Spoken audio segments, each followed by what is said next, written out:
invocation by the Reverend Hal Marchman.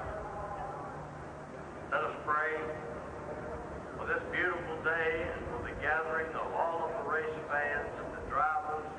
We give thanks, and we pray for your spirit to abide with us today and bless us all as we try to be your children under the wonderful circumstances of this race. Shalom and amen.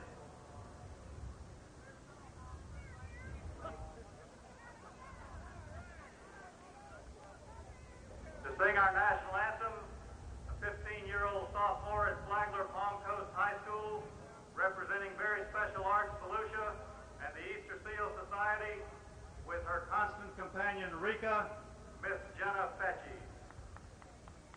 Oh, can you see by the dawn's early light what so proudly we hailed at the twilight's last gleaming, whose broad stripes and bright stars through the perilous fight o'er the ramparts we watched were so gallantly streaming, and the rocket's red glare, the bombs bursting in air, gave proof through the night flag was still there.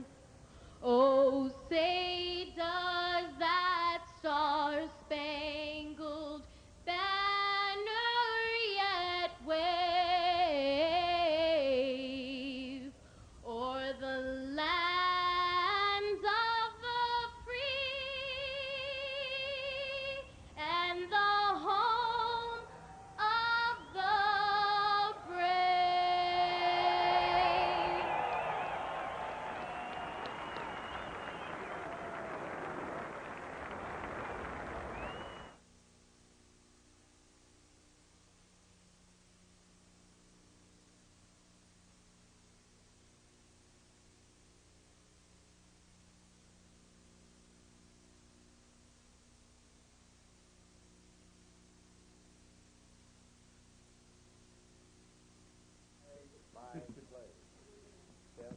One, two, 1, 2, 3, Jack. Turn this down. 4 minutes. Okay, did you hear it come down? Buddy, 1, 2, 3, 4, 5. Okay, checking on the hand mic. Is that good?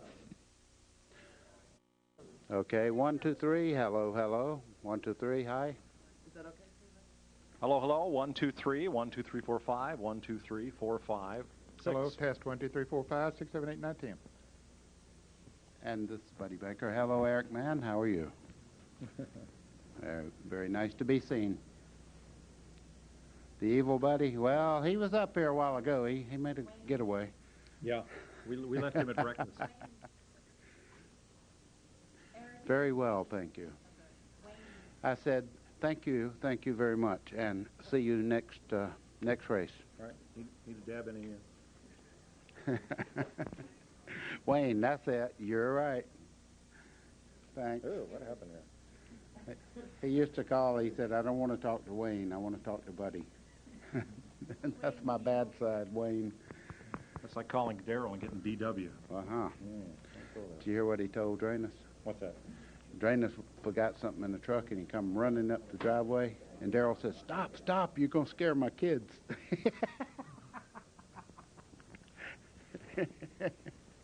Okay, let's get serious now. Why start now? Boom, boom, boom, boom, boom, boom, boom, Mr. boom, Bassman. boom, boom, boom, It's boom, still on boom. there. Still doesn't. It looks like it needs to be a little bit tighter. Yeah, a little tighter. How's that better? And there he is, ladies and gentlemen.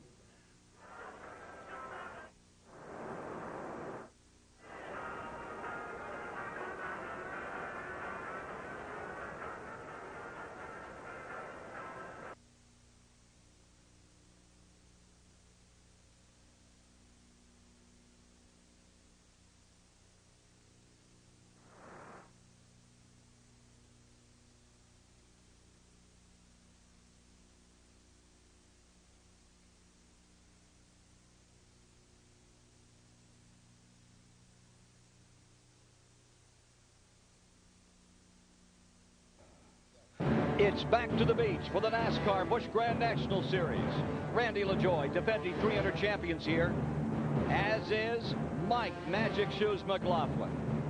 Elton Sawyer hopes to clean up on the 2.5-mile dry oval, while Jeff Green, he'll be among those eyeing victory in this first race of the season.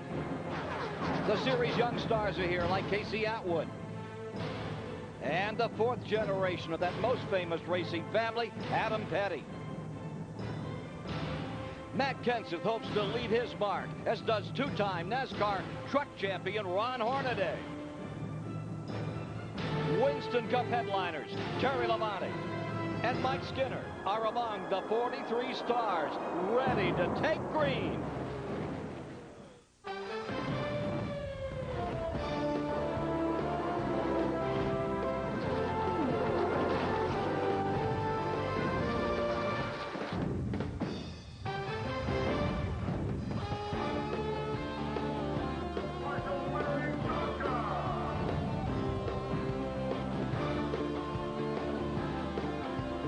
Rich in tradition, today's 300-mile race, prelude to the Daytona 500 tomorrow, reaches new heights in 2000, and the traditional blue skies greet the 43 Busch Grand National starters for this, their first race of the season, the NAPA Auto Parts 300.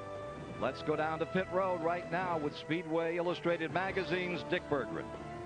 Thanks, Ken. Hutch Strickland will start on the pole for today's race if his car will start. Yesterday in the last practice session, they couldn't get this thing fired up at all. Went through 2 ignition systems, missed the whole thing. Ron Hornaday starts on the outside of the front row. No problem with the car here today. We've got a champion driver from several divisions behind the wheel, but only his second start at Daytona. Ron, how will you run your race today? Well, if I take this NAPA Auto Parts Chevrolet with his Ron Hutter motor and just stay where we're at all day, I think we'll be okay. It just we've just got to make our friends today, and if we got some friends behind us, we got a good chance to finish it good out of this one. Good luck to you, Ronnie. Darrell Shaheen. Randy LaJoie had planned on running the year 2000 variation of the Chevy Monte Carlo here today, but they had trouble getting the rear deck lid and spoiler area to pass NASCAR's inspection, so they were forced to break out their backup car, this 1999 version. This is the very same car Randy drove to victory in this race last year. Randy, some would say the 99 is actually better than the 2000. What do you think? I'll let you know in about 2 hours. I hope it is. It knows how to get to victory lane. Maybe we'll have a good day, a good safe day, and see you all at victory lane later. Can Randy LaJoie, the two-time Busch champion, will start 9th today. That's where we saw him a year ago in victory lane, as we await now the command to get this race underway. $1.4 million is at stake, and we're ready to go trackside for the most famous words in motorsport. Here on CBS to get our weekend going.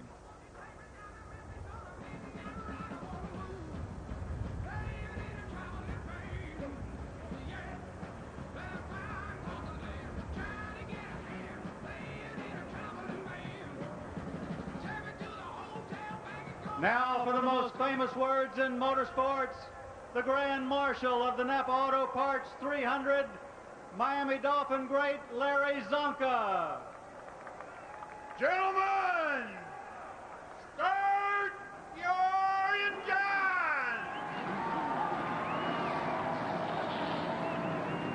Ladies and gentlemen, at this time we need pit road to be cleared.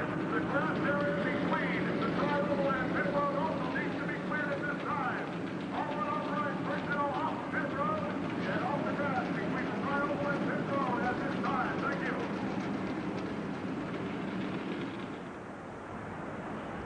Well, welcome aboard, everyone. Larry Zonka certainly sounded fired up, and so is everyone else here for this NAPA Auto Parts 300. Ken Squire with you as we get ready to bring you live flag-to-flag coverage of this great event. This trophy here goes to the winner today. Last year, the season's winner was Dale Earnhardt Jr. He's moved on. He gave us a great show in this event, and this is usually an event where we see new young stars really strut their stuff, show what they're made of. I'll give you an example. A year ago, coming down for the checkers in the final laps of this event was a young guy just 18 years old named Casey Atwood. He got a real taste of Daytona right here, upside down, sliding toward the tri-oval. And then a nasty series of rolls.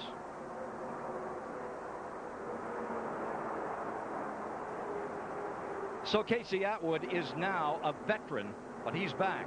And Randy LaJoie, as you heard, he's ready to put that number 1 right back in the top spot again today.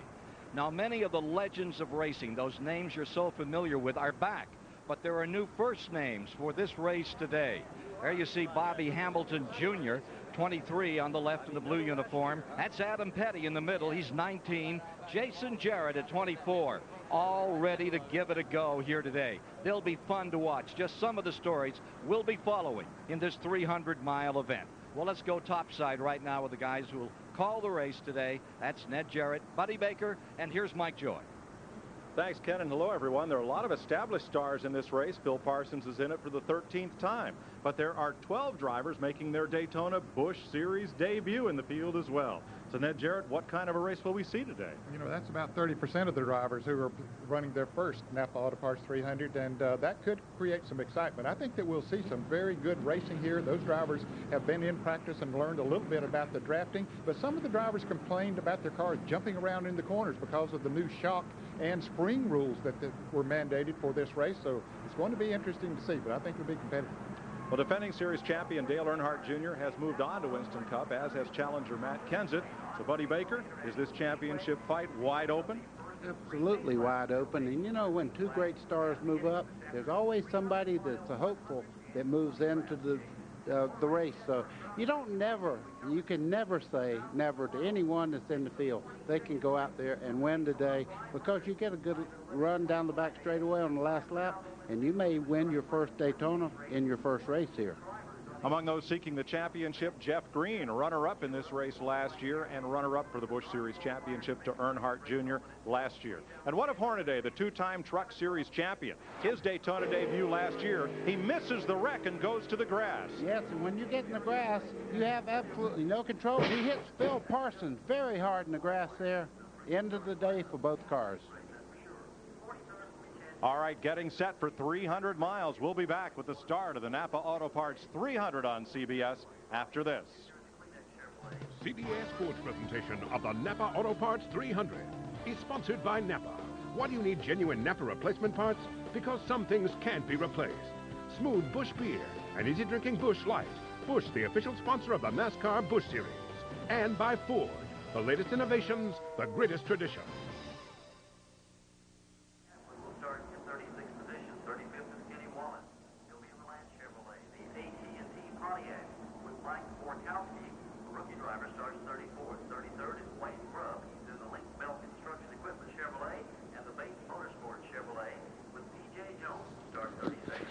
Okay.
Hi, I'm Steve Hanshew, president of NAPA. On behalf of more than 6,000 NAPA Auto Parts stores and nearly 10,000 NAPA Auto Care centers across the nation, we welcome you to today's CBS broadcast of the NAPA Auto Parts 300. Thanks for joining us, and enjoy the race.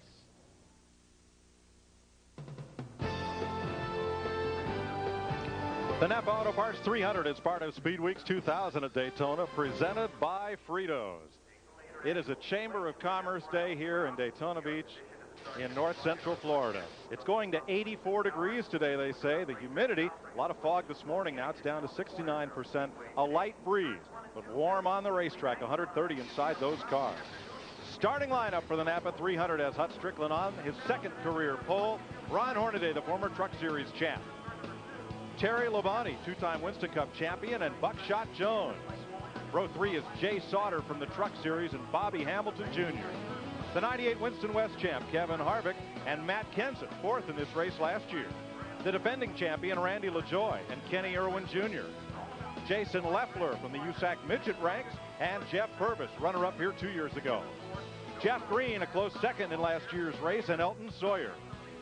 Tim Fedewa, a three-time winner in this series, and Mike Dillon. 19-year-old Adam Petty, the fourth-generation driver, and USAC sprint car ace Dave Steele. From Indy Cars comes Scott Pruitt and Phil Parsons, the veteran of the field. Jack Sprague, two-time Truck Series champ, and Matt Hutter from Ohio. Michael Waltrip, twice a runner-up in this race, and Hermie Sadler. Third-generation Jarrett, that's Jason, and Joe Nemechek starting deep in the field, 26th. Mark Green and Kelly Denton in the 14th row. Mike Skinner, last year's Atlanta winner, and Hank Parker Jr. Mike McLaughlin and P.J. Jones. In row 17, Wayne Grubb and SCCA's Mike Borkowski. Kenny Wallace with Casey Atwood, 19 years old, youngest in the field. Todd Bodine and Jason Keller. Former series champ David Green, ASA champ Tony Raines. Dick Trickle made his Daytona debut 21 years ago. Bobby Hillen and Chad Chaffin complete the starting lineup. There were a big field of cars entered for this NAPA 300. 15 drivers failed to qualify. That would be a good field of cars for any Saturday night race around the country. Some stars that had hoped to make the field here and run for the championship this year, but were disappointed, had to go home. In today's race, the manufacturer's breakdown is 34 Chevrolets, 6 Pontiacs, and 3 Fords. There are 43 cars starting this race. They'll go 120 laps for 300 miles. Fuel Wendeth are 50 to 60 laps, running for a purse of $1.4 million, their largest ever, and the race record was set back in 1978 by Darrell Waltrip. Fritos Inside Racing takes us for a lap around Daytona with Buddy Baker. Let's have some fun. Out of pit road, down the short chute, into the 31-degree turn number 1. You set yourself up coming out turn 2, 3,000 feet down the back straightaway, into turns 3. Right down on the bottom, you go back up into the middle part of the racetrack, off a little bump there, a little rise, 18 degrees through the tri-oval. We'll have 8 CBS race cams in today's 300-mile race. NAPA camera on board with Ron Hornaday, starting outside pole. The Bob Evans cam riding with defending race champion Randy LaJoie from 9th starting spot. Right next to LaJoie in the 5th row, Kenny Irwin, the Bell South Mobility cam. Our Nesquik camera riding with Jeff Green from 13th position, and the Cellular One onboard camera with Joe Nemechek starting 26th. Our Lowe's camera with Mike Skinner going from the 29th position, and the Stork is circling Mike McLaughlin's pit, his Gould's Pumps cam, riding there at 31st position, and Jason Keller from 38th with the Excedrin cam on board. Let's meet the third member of our CBS pit crew. Here's Bill Stevens. Mike, Joe Nemechek won this race in 1998, starting on the outside of row 1. He won the pole here Wednesday. They took it away from him because of a chassis infraction. He starts 26th. I talked to him this morning and asked him, how are you going to run the race, Joe? He said, I need to get to the front. 2 reasons. One, to avoid trouble, which always seems to break out back in the pack. And secondly, his car runs better up front, out of the draft by itself. He's going to have to get by a couple of dozen other drivers before he can get to the front. So this race could get nastier than the one for the White House. Back to you. Getting set to go green. In the drivers' meeting, Busch Series director stressed patience. I think he said it 5 times during his discourse to the drivers. And that probably wasn't enough. We're about to find out. Pontiac safety car gets to pit road. And here comes the field, 43 strong for 300 miles. We're underway.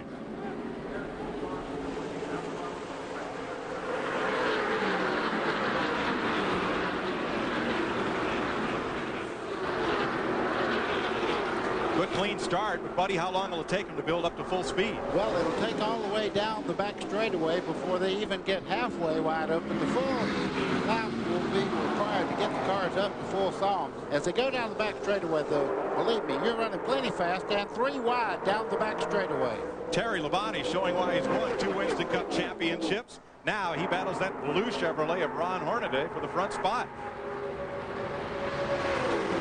Will lead the first lap. Look at him, 4 wide in mid-pack as the leaders hit turn 4. Hornaday has sort of broken away as they come off of turn 4. It looks like he will be the one that lead this first lap. Hornaday, Labonte, and Buckshot Jones comes up for third.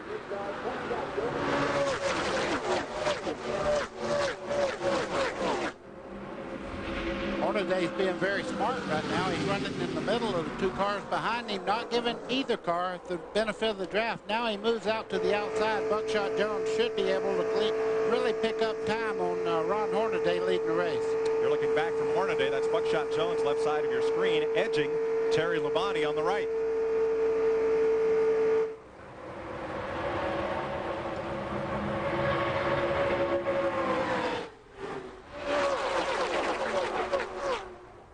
They come off of that turn in a hurry. That's Joe Nemechek in the silver car right there. He's trying to make it to the front right now. He said his car didn't feel very good back in the pack. It has to have clean air around it. As we ride with him down the front straightaway, probably at 190 miles an hour as he turns into turn 1, right on the bottom of the racetrack. Now Nemechek has been backing up a little, started in 26 and is falling back to 30 as he tries to sort this car out and then begin to make those moves back toward the front. Mike? Up at the front, Ron Hornaday battling Buckshot Jones. Terry Labonte is still right there. 3 cars now break out of that pack single file, and then they're still double wide all the way back.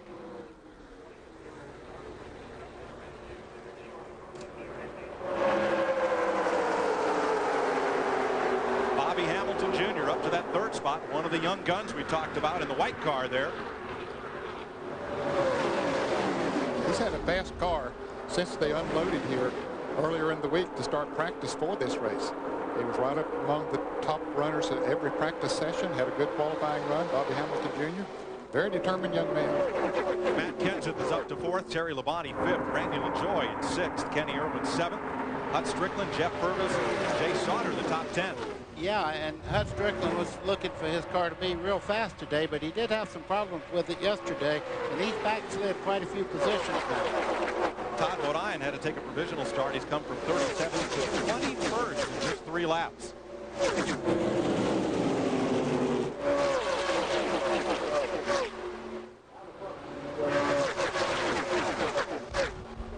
19 cars in that front pack have broken away from the second half of the field.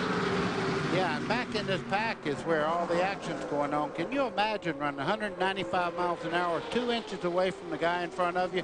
If he just backs off because another car does, it's really hard to check up, not get into the back of the car in front of you. It's like a freeway. The further back in the line you are, the closer you get into the wreck. Oh, big difference, though. No brake lights on these cars. Hand signals, and I'll tell you what, a lot of times it saves these drivers. Let's ride with Jeff Green. He's in 12th place, pulling up alongside pole sitter for 61, Hut Strickland. Ooh, Kevin Harvick just in front in the 2 car there. You could see the back of the car going back and forth there. These cars have been jumping around quite a bit. Even down the straightaway where you would expect your car to run absolutely straight. His car right there, you can see it really moving around quite a bit. So Randy LaJoie decided right in front of Jeff Green, decided he wanted to get over in that outside lane. He tried the inside lane, didn't work too good for him, so he decided to try it on the outside. Looking back from Randy LaJoie, that's Terry Labonte, 44 on the inside. And you can just see and almost feel that suspension at work.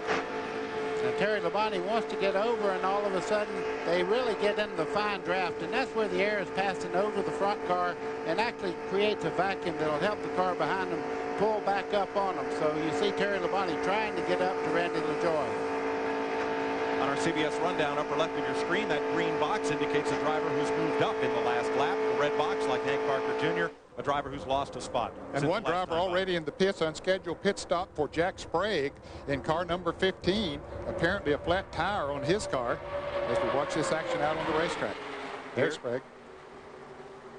Mike, that's a disaster when you have to make a pit stop this early and lose the draft to these fast cars. But Matt Kenseth has come from way back in the field, and he's in second place right now.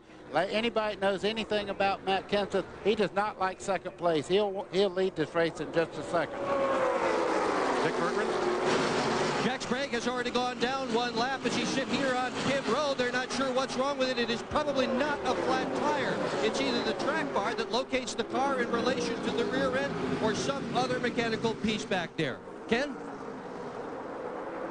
Well, it's hard to consider Ron Hornaday up in front as a rookie, although he is the two-time track champion leading the way here in that NAPA car in front.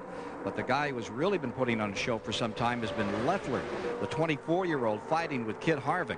They're back there in 7th and 8th positions, respectively. Harvick has just moved around Leffler. And those two rookies going for Rookie of the Year are duking it out here in the early going, right up here in the front of the field.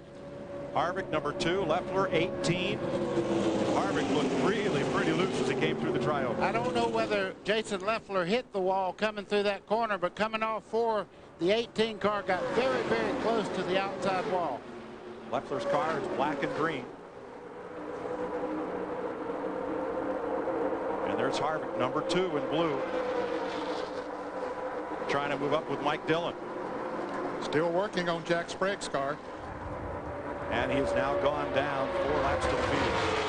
The inside row gets a bit of a move there as Jeff Purvis, number 4, pulls Kevin Harvick along. They're chasing 42, Kenny Irwin.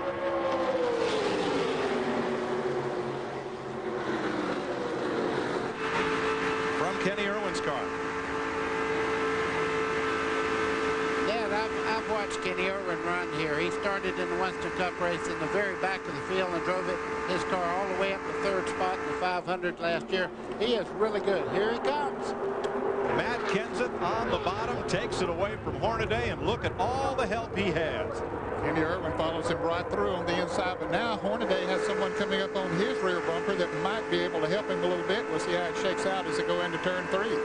Fastest car in the field, Kenny Irwin, started 10th, up to 3rd. Buddy, you're right. He learned a lot in that Daytona 500 last year coming from the back of the pack. He learned a lot about drafting, how to use the air, and he's putting it to work here. And these cars running side by side really have a hard time keeping up with a car that's smart enough to run in the center part there and keep the draft away from any particular car. You see him now 3 wide down into turn 1. You're riding with 7th place Jeff Green. Yow, boy, that was close getting into turn 1 there. Kenny Irwin just happened to see him jerk the wheel just a little bit, or there would have been contact getting into turn 1. And it cost him a position. Green's now on the inside of Irwin. He pulls down on Harvick. Those first 10 laps or so here, it looked like they were heeding the NASCAR officials' advice and said be patient, but I think they forgot already. Matt Kenseth leads Ron Hornaday in the NAPA 300 at Daytona. We'll be right back. Oh, baby. Oh, you got to replay Purvis. My gosh. Hey, now you see what I did? I led. I said, here he comes.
Okay. 11. Jason there. He didn't hit anything. He didn't get though. the worst of it, no. I don't think he hit anything. He's rolling again. Fish, can you look around there and get me numbers?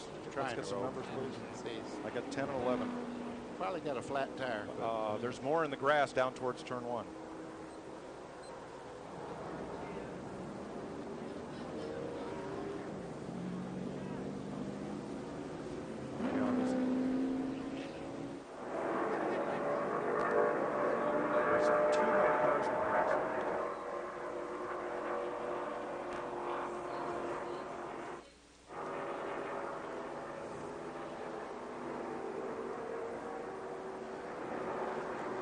Caution is out at Daytona at lap 15 in the NAPA 300.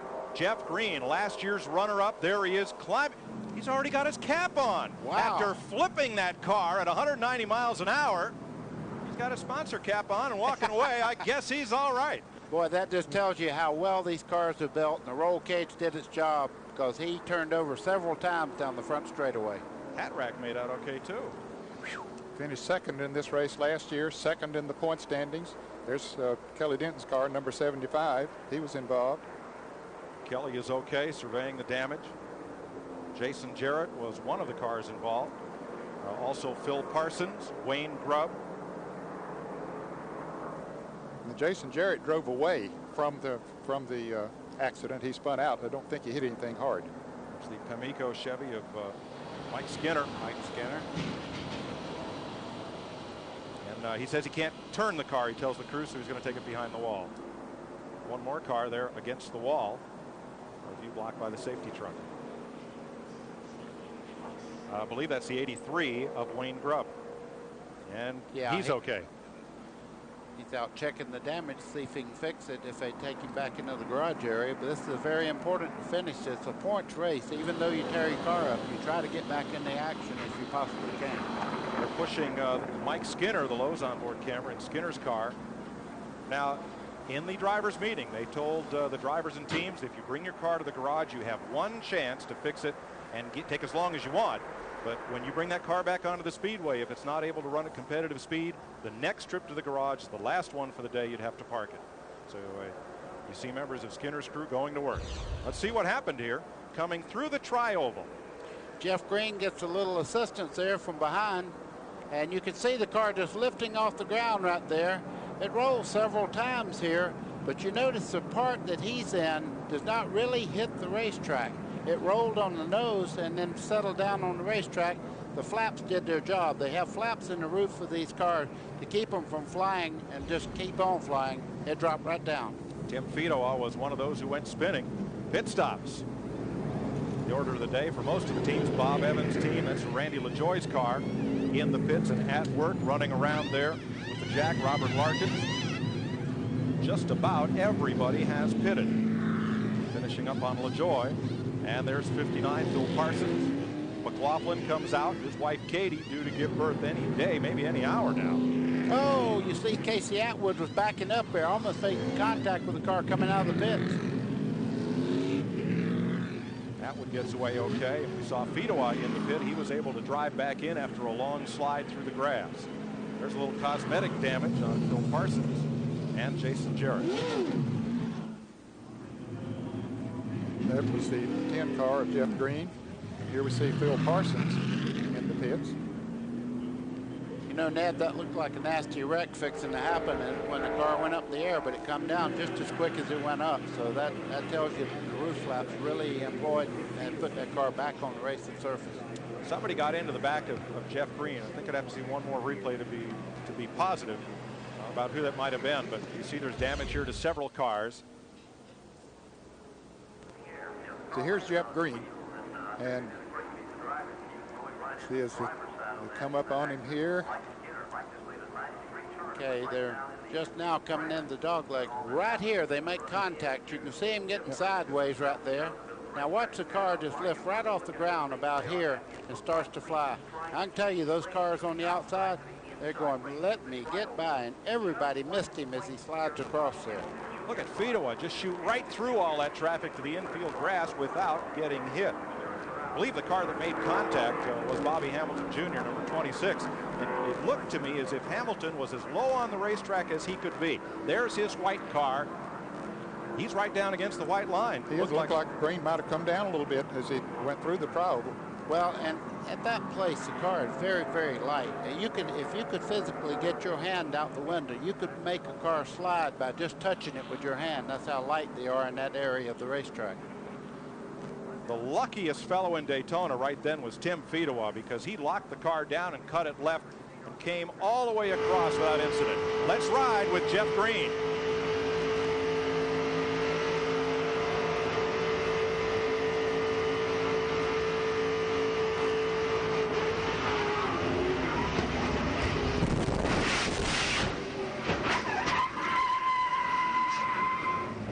Looked like he saw that opening down there on the inside groove and was going to go down there and try to pick up the draft, and Bobby Hamilton Jr. was right there. From Joe Nemechek's car.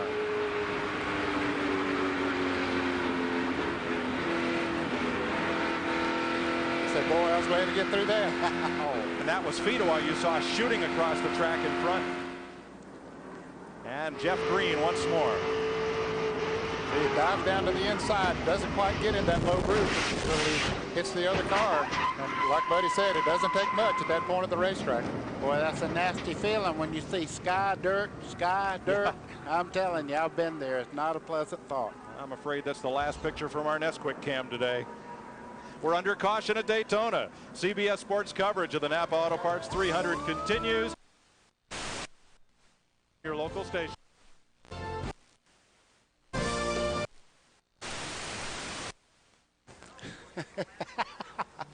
I had to say that. Good job. I mean, he didn't. No.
Well, it took all of 17 laps to do that.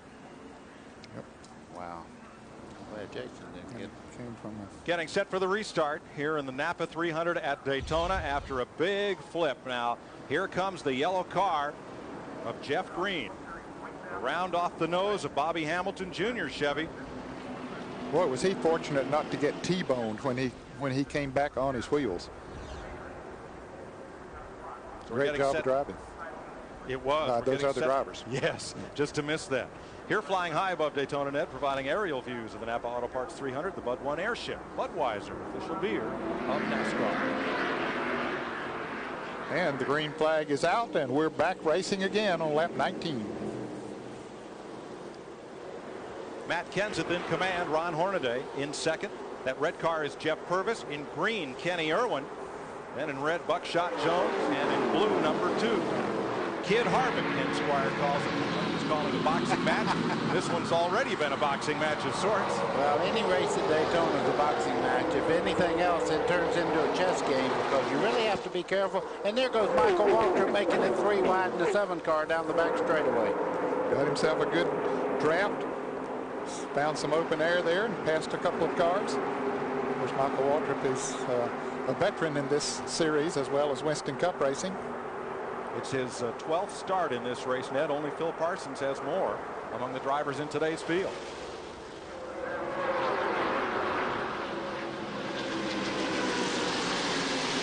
He's right smack in the middle of that 15-car front pack. Number 7, Walter. Well, he loves this racetrack, and I've noticed in the past that he does not necessarily have to have the fastest car to go to the front. He likes to race here, and he makes good moves. This fella right here is the big charge of the day. 66 Todd Bodine. He had to take a provisional to get in the field. He started 37th based on his car owner points from last year. He's in the top 10 in 18 laps. That is quite a charge towards the front. Boy, Buckshot Jones, a 00 car, was moving around quite a bit as he entered turn 3 there. I'm noticing the cars are getting a lot of side movement as they start through the corners here this time. Over maybe last year, they seem to be a little more stable. And also look on this restart how quickly the field has strung out. After that front pack, it's a long string of cars. Yeah, and right now the front group, they're sitting out there nose to tail. And those guys are having a war just behind them there. They need to sort it out and kind of ride just for a second. It's awfully early to make it 3 and 4 wide down the back straightaway. There's 16 cars in the lead draft. Then there are 3 cars right behind them, hooked up together. And then, as Mike says, the rest of them are scattered out a little bit. But maybe they remembered that patience word a little bit. You know, maybe they were reminded of it during those caution cars. I hope so. Matt Kenseth from Wisconsin is your race leader. 27 years old, driving for Robbie Reiser, Darren Dodgwell and Pucci. And we'll see Frito's telemetry on board Joe Nemechek. Okay, let's talk about the RPMs. I know you hear the drivers on all the racetracks, but Daytona and Talladega talk about turning 8,500, 9,000. Well, they have restrictor plates here, and it reduces the air and fuel that goes into the motor. So the maximum horsepower is right around 6,800. Nemechek closing on that pack as they run 3 wide in front of him, and Hornaday goes back to the lead. Pretty interesting there. That's Dale Earnhardt that owns the 3, and just behind him, Richard Childress owns the number 2. So they may have a little game plan worked out. They've certainly worked together in that maneuver. And Jeff Purvis in car number 4, who had really got sideways about 2 laps before that caution came out. He was about to cause a big wreck coming off of turn 4, but he got it back under control. Now he's up there in 3rd place. Ned, you're exactly right. There's sometimes it's a wreck that they don't hit anything in, and that's what he had coming off of turn 4 up there. Completely sideways and very lucky that nobody got him. Still too wide much of the way through this pack. 43 Jay Sauter, another graduate of the Truck Series. Tim Fedua there in 26th place. That green box shows he's gained a spot in the last lap. David Green 33rd in the order. That box in red shows he's lost a spot last time by. Ralph Shaheen. Mike, amazingly, the crew of the number 10 is hard at work at trying to get this car ready to go back into the race. Crew chief Harold Hawley has taken a quick bird's eye view of the machine. He says the engine is okay. Of course, they got to replace some suspension pieces and make some body work adjustments to the car, but they think they can get back out and get some laps. And this team feels like they can contend for a championship, so every lap will be very important. Dick Berggren. A combination of speed and pit strategy pretty much explains why these guys are at the front of the field right now. Not only did they have fast cars, but none of the leaders pitted on that last round. They only have 3 sets of tires. That's all they're allowed for this race, so all the leaders have saved them for later. To Ralph, to Bill. Well, Matt Kenseth was in the lead, but has dropped back a little bit. As crew chief Gary Cogswell says, they still got to do some fine-tuning on that chassis. And it looks like next time he comes in, they may change the air pressures in the rear tires, raise the track bar, and take a little wedge out of that car. And I think he can race for the lead again. Buddy, in English, what Bill just say? What are they going to change? Raise the track bar? Well, they're trying to change the roll center of the car is what they're doing. And when you raise the track bar, of course, it pulls down on the weight on the back of the car and changes the roll center on it, making it do what you want it to do. Apparently, he's having chassis problems right now, and they need to adjust pretty quickly. The car's not bad, but they think they can make it better. That light blue car is Kenseth in 4th place. Well, 6 cars have broken away. They've singled themselves out and broken away from that 16-car pack that we mentioned just a few minutes ago. You know, Ned, that was always a time that I felt pretty good when I got with a group of people that understood understand the draft, and you get out there and you know nose to tail is so much quicker than fighting 2 and 3 wide. And these guys, if that bunch keeps racing behind them, they'll just continue to walk away. You're riding with Kenny Irwin, the Bell South Mobility Cam on board his Chevrolet, one of the quickest in the field. And that is Matt Kenseth just ahead. And look at him bounce through turn 1. Yeah, you could really see, you could see a little spark there where maybe the exhaust pipe hit as they went through that hole down there. You could see the sparks fly out from under the car. There's that breakaway. Ken Squire. One of the most impressive runs in the early going in this Napa Auto Parts 300. Give it to Todd Bodine. He started 37. There you see it, the white and red, number 66. He's pulled himself up to 8th position. He stood here yesterday and watched his brother survive that horrible 13-time end-over-end, side-over-side crash. Spent a great deal of time with his brother throughout the night last night. Here he is out here, and he is really trucking. Number 66, Todd Bodine is going to the front. Mike Dillon just ahead of him. Kenny Irwin makes a move on the bottom, and that's at 4th place. Trying to take Buckshot Jones with him. So they battle up in the front of the pack in the Napa 300 at Daytona. 26 laps are complete. We'll be right back.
Well, yeah, but Buckshot was up there.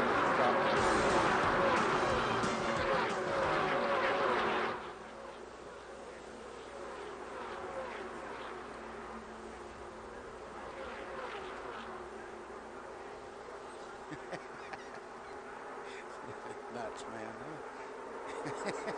Half turned over.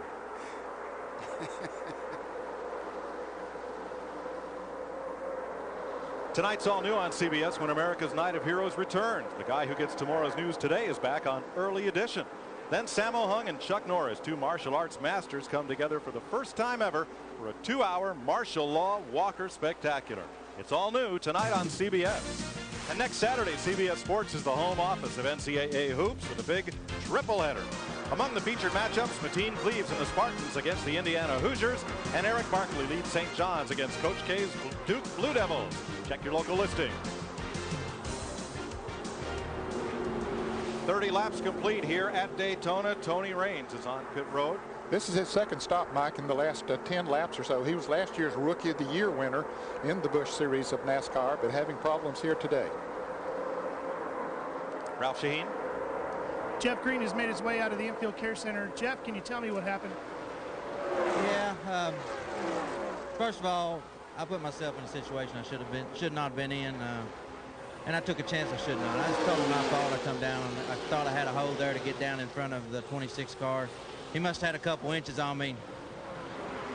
He wasn't going to let off, which he's not in position to let off, I don't guess, but A lot of guys taking too many chances, and I guess I was one of them right there. Next quick Chevy was awesome, but you got to finish on all four before you can ever finish. And hate it for my guys. They worked their tails off this weekend to get as fast as it was, and it was an awesome car. We were just biding our time to get up there, but nobody would ever give an inch to get in line and go. So it's a long race. Bill Stevens. Kevin Harvick having a great run in second place, but a problem with that car in the handling department, something we've heard a lot of this week. That car is pushing very badly. Says when he hits the corners and turns the steering wheel, feels like that right front tire is going to grind itself right off of the automobile. Harvick, one of 12 drivers making his Daytona Busch Series debut today, and that's number 2.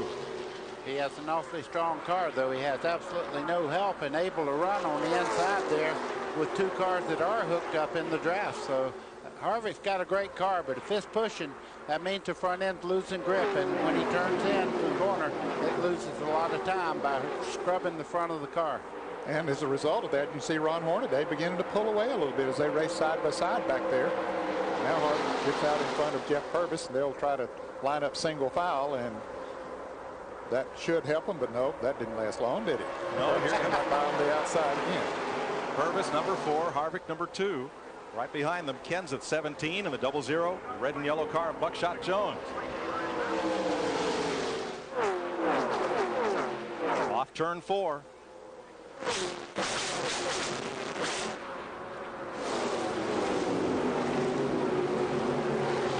Well, that is just about the point in the race where the good cars start to come to the front. You see Joe Nemechek starting to move up in that silver and black car there, starting in 26th spot. Now he's making his way up to the front. Have so many. He's running 9th, as a matter of fact, right now. So these guys that have good handling and good balanced cars will start moving up and really make it tough on these guys that are having any kind of handling problems. They've run a little more than a half of a gas run. We said 50 to 60 laps. They've run 33 laps, working their 34th right now. So, yes, as that fuel load goes down and the tires get heated up, that's when the good handling cars come to the forefront. How about Jay Sauter up with that lead pack, number 43, from out of the Craftsman Truck Series. His dad, Jim Sauter, longtime campaigner in the Midwest and has made 7 Daytona 500 starts. Tim Sauter, his brother's a racer. A lot of racing Sauters from Wausau, Wisconsin. Here's the Excedrin cam from Jason Keller's car and our Fritos telemetry. Very, very fast, too. 189 miles an hour. See the RPM, 1,600 there as he goes down. And you can see the back straightaway there. They have a huge stand that they put in a couple of years back. A lot of people here today watching this race. Big crowd. And an unscheduled pit stop for another of the favorites here, Bobby Hamilton Jr. Coasted into the pits, or let's say coasted in. Dick, what's his problem?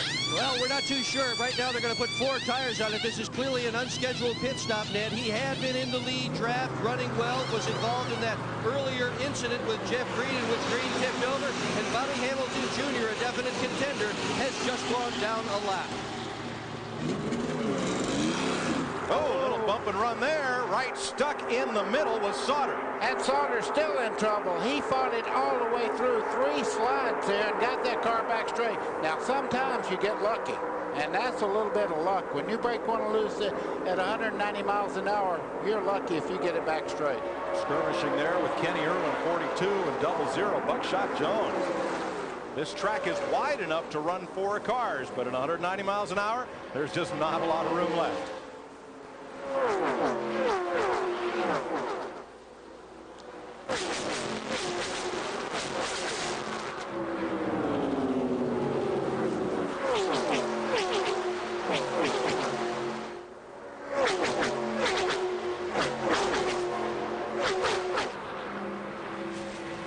Six laps complete.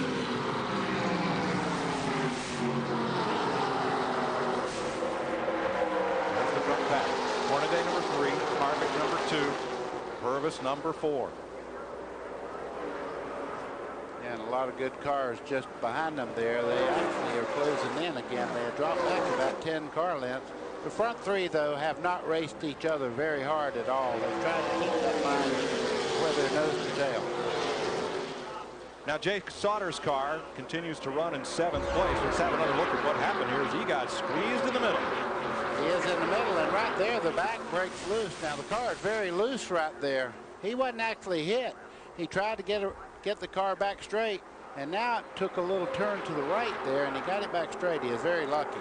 If there was a bump, it was here going into the corner, maybe. Mike, that outside car is just taking all the air and making a vacuum there that pulls the back of that car around. He was very lucky that that thing didn't spin out on him. Sauter continues in 7th place. Now, is his car damaged? No, it's not damaged. I would say right now, though, he says, I won't do that again. Be careful which position he gets himself in. Bobby Hamilton Jr. comes back down pit road once again. Yeah, right there, he should have said, I think I'll just check up and follow these guys and get in a draft there. Those 3 wide things, they're pretty for camera, but it's pretty aggravating when you're out there. Pretty scary, too. Dick Berggren. Bobby Hamilton is on pit road again. This is a major problem. He has a broken right rear shock absorber or a broken right rear shock bracket. The tire had been rubbing on that shock absorber. That's why he came in to change it, but just changing the tire didn't get it done. They just told him to shut the engine off. He's going to be here for a while. He will not win the NAPA 300 today. Field stringing out a bit behind the front 3. We've completed 38 laps here in the NAPA 300 at Daytona. We'll be right back.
This CBS Sports Race Summary is sponsored by Smooth Busch Beer and easy drinking Busch Light. Busch, the official sponsor of the NASCAR Busch Series. 1/3 of the NAPA Auto Parts 300, 40 laps, 100 miles in the books. A couple of leaders, but behind there, the action intense. Lead's been swapped 3 times. Speed is down to 155 miles an hour. 1 caution. It was a big one for 4 laps. After Jeff Green switched lanes, got caught up with Bobby Hamilton, and at least, 4 cars were knocked out of that, as you can see right there. Let's rejoin Mike Joy. Ken at the front, Ron Hornaday, Kevin Harvick, and Jeff Purvis have tried to break away from the rest of this field. There are 7 cars chasing them in a draft of their own, and then about a 14-car freight train. But there are the 3 leaders. They pulled away by almost 2 seconds from the 4th place car, which is Kenny Irwin. 43 laps complete this time around, about a dozen laps before we'll see pit stops under green, perhaps, from the drivers who did not stop during that caution. There's Irwin's car in green, and you see the distance there from 3rd back to 4th. Doesn't look like much, but it's 1.6 seconds. And the first 3 cars there, I think right now are handling a little bit better than this other group. It's going to be hard to run them down, but if anybody can, Kenny Irwin can there in that green-nosed car just behind the first 3. And another to watch is Nemechek. He is in 8th place. Number 87, the silver car dipping low on the racetrack as they enter turn 3. Nemechek making a run. Remember, he started 26th after having to requalify on the second day. And he's got help there from Jay Sauter. I hope it's help. That was a little more than help there. That got the 87 there. Joe Nemechek crossed up. He got it back straight in a hurry, but he got a little bump there as they started off the corner. Back at the front, Hornaday running the lowest line on the track right against the yellow line, and thus is in no danger of losing the lead to Harvick, who's having to take a longer way around higher up the racetrack. Yeah, and I noticed that Jeff Purvis in the 4 car is beginning to have a little higher line in 3 and 4 too. He tried to hold it down a second ago, but you see both cars going up the hill there. That means that they're not able to run down there with Hornaday, because if they could, they would. There again, when those tires get heated up and the track gets a little bit slicker, they start moving up the track. And we ride with Ron Hornaday. Ron Hornaday Jr., I tell you what a driver this guy is. Look how still his hands are in the corner. He's just actually just kind of working that car very little bit of motion there as he starts out towards the back straightaway. That is a good car. A lot of racing knowledge in that particular car. Dale Earnhardt Jr. won 2 years in a row, and basically that same car. Hornaday's father, a great champion of stock car racing on the West Coast, and his son, Ronnie, the 3rd, now embarking on his own racing career. Yeah, and he looks pretty good, too. It won't be long before all 3 of them can say, I've been a pretty good driver. Dick Berggren.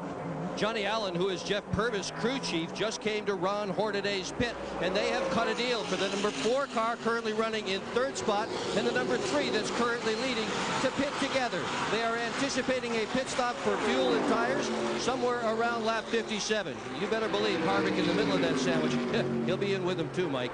Boy, he's going to school, Dick. It's only his 2nd career Busch Series start. Hornaday is a master of the Truck Series, and Jeff Purvis has got a lot of laps here at Daytona, so he's getting some good schooling right here. And what I'm thinking is what a good eye Richard Childress has, because I didn't see that he had the potential to do what he's doing out there right now when he was in the truck division, but Richard Childress has always been able to recruit good drivers. 4th place battle side by side. Buckshot Jones takes his Pontiac underneath Kenny Irwin. It's a run as he comes to the start-finish line, and he has the position. We'll see if that second pack is any quicker with Jones in front. Right now, they are 2.6 seconds behind the lead draft. 47 laps complete at Daytona, and pit stops coming up. CBS Sports coverage of the NAPA Auto Parts 300 continues after this message and a word from your CBS station.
Tonight on CBS, Sammo Hung and Chuck Norris, two martial arts masters, come together for the first time ever in a 2-hour martial law Walker spectacular.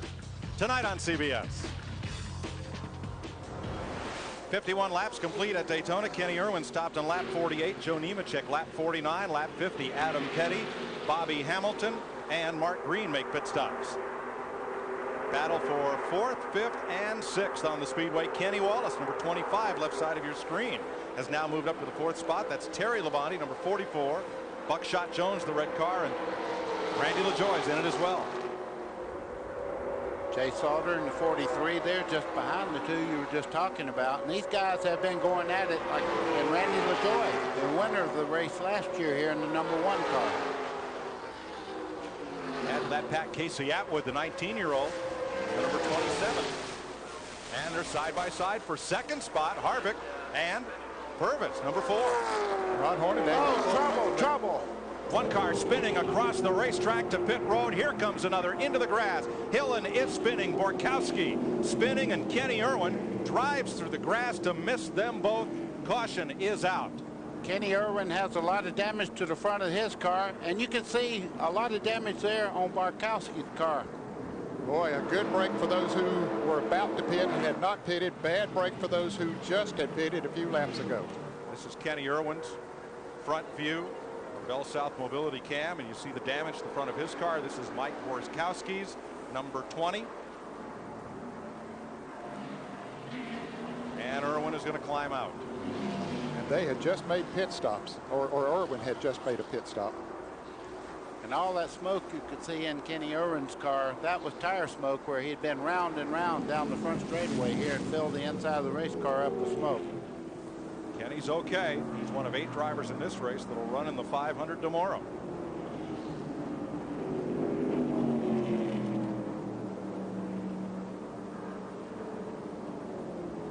Rest of the field comes to the caution flag, and once the pits are open, should this bring everyone in, Ned? Oh, I don't think there's any question about it, because many of them were scheduled for pit stops certainly within the next 10 laps.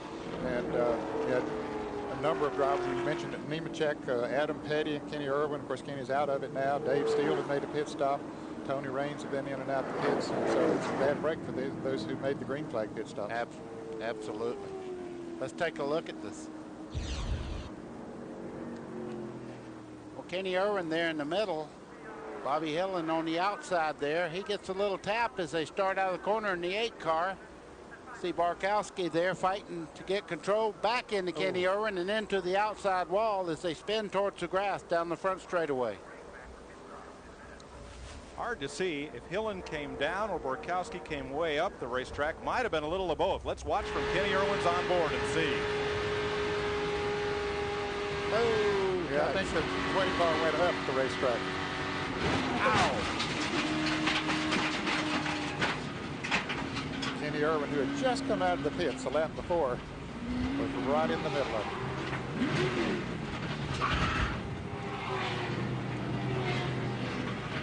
And managed to avoid sliding back up onto the racetrack. From trackside.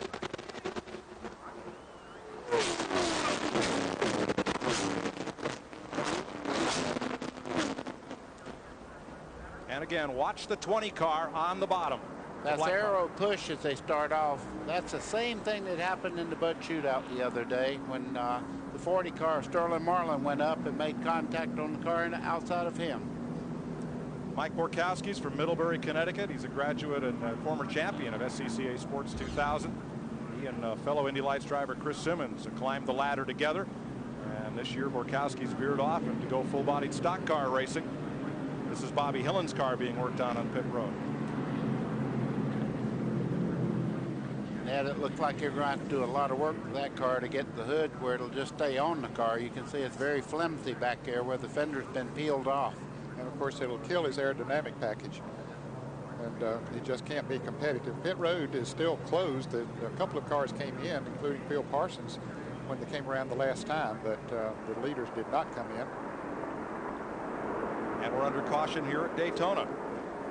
The guy who gets tomorrow's news today is back with an all-new episode. Is someone after Gary's new girlfriend, or is she after Gary's money? Be surprised by an all-new early edition. That's tonight on CBS. You know, Mike, one reason the cars didn't come in, when you have that much debris on the racetrack, you wait until the people go out there and clean up the racetrack, and then you come in and get the fresh tires. You don't want to put fresh tires on it, go back out there and run through all that metal that they're picking up right now. Ralph Shaheen?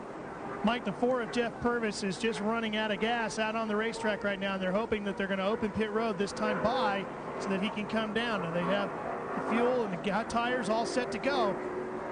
He says he's planning on coming down one way or the other, whether the pit road's open or not, because he is going to be out of gas by the time he gets back around. There's some workers out at the entrance of pit road, and that was one of the reasons they didn't open pit road the last time. Let's see if they will this time around. And they do, Ned. There's the NASCAR official who stands behind the inside pit wall, protected there by that high concrete wall and a lot of steel cables. And the green flag that he now waves indicates not that the race is restarted, but that pit road is open. And you could all see all the front cars there ran through that corner on the flat because they were getting low on fuel, and the pickup is on the right-hand side of that gas tank. Jason Leffler may be out of gas. And here they all come to pit. Dick Bergman. Ron Hornaday was ready to come in at any rate, but this caution flag could not have been timed more perfectly for him. His car is just a little bit loose. Tail end is hanging out, coming off the corners. They're going to put a half a round of wedge in it, make some adjustments with tire pressure, and he'll be out of here. To Ralph. Mike Gittin and Dave Hansen go to work on the right side of Jeff Purvis's number 4 machine. They've changed those tires. Now they go to work on the left side. This car's been very tight. They want to make an air pressure adjustment to this car. Bill Stevens.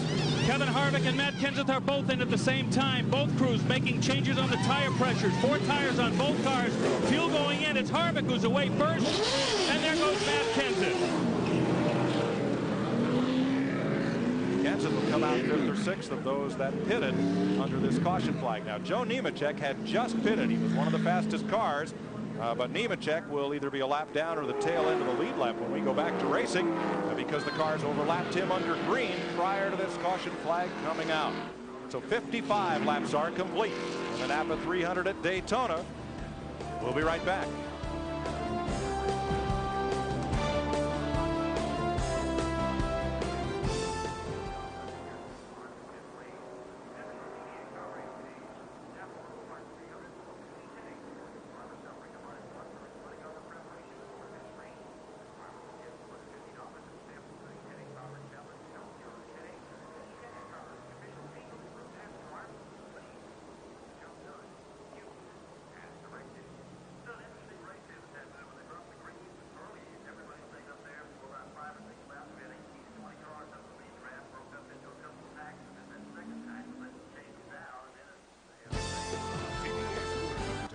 The NAPA Auto Parts 300 is sponsored by NAPA. Why do you need genuine NAPA replacement parts? Because some things can't be replaced. Excedrin Migraine for migraine pain relief. And by freeinternet.com. Get totally free internet access because the internet was meant to be free.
CBS Sports presentation of the NAPA Auto Parts 300 is sponsored by NAPA.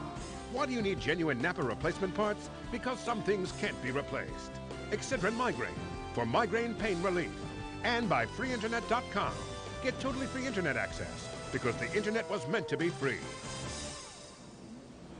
Welcome back to Daytona, where we're under caution for the second time today at 56 laps. Jason Leffler has finally coasted onto pit road. The crew pushed him into his stall. They're going to fuel him up to try to get him back out after 4 fresh tires and a tank of gasoline. Phil Parsons working there as well. Well, Ned Jarrett, have we seen the kind of patience that the NASCAR officials asked the drivers to exhibit today? Basically, yes, Mike. We've seen a couple of incidents out there where patience did not take over where it should have, and as a result, we had caution flags. But with the cars bouncing around as much as we have seen some of them bouncing around this part of the race, I think that they've done pretty well. 22 gallons of gas, that's 150 pounds at the back of these cars. Buddy, did you see these cars handling a lot differently at the end of a long fuel run than at the beginning? Yes, I did, and I noticed everybody in the field did something to their car to balance it, trying to get it better. And you can count on one thing: some cars that might not have been up to full song, they'll be better now because they did get to work on them. For some of these teams, it's the first time they've had a chance to make adjustments on pit road, and you see the official indicating 1 lap to go, and we'll go back to green. Ralph? A lot of the crew chiefs and crew members of the NASCAR Winston Cup division have been down here looking at the tires, getting ready for tomorrow. Greg Zipadelli, crew chief for Tony Stewart's entry in tomorrow's Daytona 500, taking a look at the tires off of Jeff Purvis's car. In talking to these gentlemen, they're all saying the tires look good on long distance runs and should be even better tomorrow because there'll be more rubber laid down on the racetrack. Let's show you what happened here on pit road. There is the Jackman going out and around one of the cars. That's Dick Trickle on the inside. Oops. And Chad Chapin in the car number 77 on the outside. You can see the Jackman completely on top of Dick Trickle's hood as he was stopping there. Trickle's Jackman is George Landers. Mark Martin's Jackman in the Bud Shootout last Sunday took a similar ride because Martin couldn't get stopped. It wasn't because of the traffic jam on pit road, but he is okay and likely will jack the car on Sunday. Frito's Inside Racing shows you look at a pit stop. Here's the NASCAR official in silver as the team goes to work. Jackman to the right side of the car, and in 2 seconds that car is in the air and tires are being changed while 11 gallons of fuel is dumped in here at the rear. As the tire changers come around to the left side, the fuel man gets his second can of gas at the back of the car. 9 seconds have elapsed. Tire changing continues. Second can of fuel is in. Catch can man signals okay, and in less than 17 seconds, you're back on track. Now, Ron Hornaday came into the pits first. He is now running in 7th. Jeff Purvis came in second, went out second. Kevin Harvick third to third. Kenny Wallace held on to 4th. Terry Labonte lost a few spots on pit road as well. Dick Berggren. George Landers is Dick Trickle's Jackman. You just took a wild ride with her. Are you okay? Yeah, it was a little rough out there. 2 cars too tight coming in and ended up on his hood, but I'll be okay. He's going to jack the car next time out, Mike. That's tough. That's playing tough. I'm going to tell you, though, these guys are athletes and working in pits, and I've actually watched them jump with the jack in their hand, jump the whole front of a race car. Whoa, look at Purvis in number 4, 3 abreast there, trying to fight his way back to the front.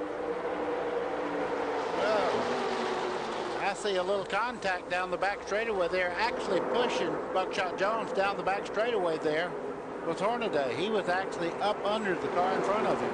Here's Jones sweeping to the outside and looking for the lead. This is one of the most dangerous parts of a race on a restart when everybody's bunched up together. They got new tires on their cars and they'll take chances that they wouldn't normally take.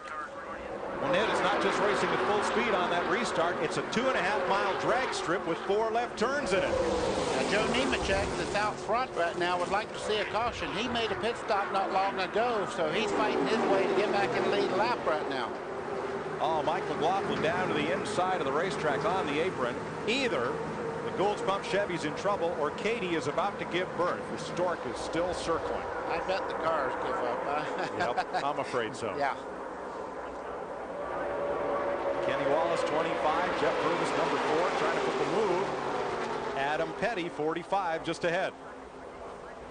Boy, you can see the cars dancing around in the corner there. They're not very stable. These guys are doing a great job of control. And Adam Petty is one of those drivers that made a green flag pit stop, so he's being shown a lap down now. Halfway in the NAPA 300 at Daytona. Tomorrow, the Great American Race, the Daytona 500 on CBS.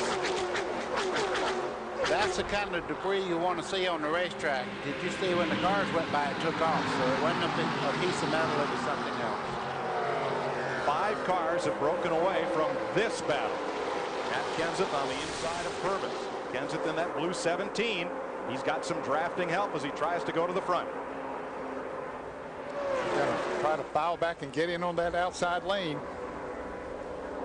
Their spotters work with them and tell them it's clear. Try to keep them informed of what's going on around them. Report from the 48 car, broken fuel pump on Mike McLaughlin. Let's do that. He was one of those 27 drivers that were 28 when he was out there on the lead lap. Nemechek is barely on the lead lap. He's at the tail end of it, but he's the last car on the lead lap. Oh, trouble. 5 cars up in the wall at turn 1. There's fire coming out of the car right up against the wall there. 77 is Chad Chaffin. Hut Strickland in the 61.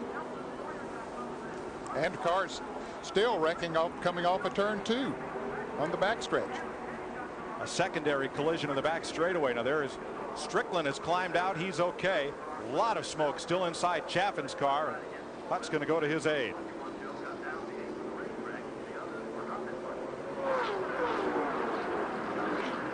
And Joe Nemechek did get his lap back. He was in front of the leader when he came to the start-finish line.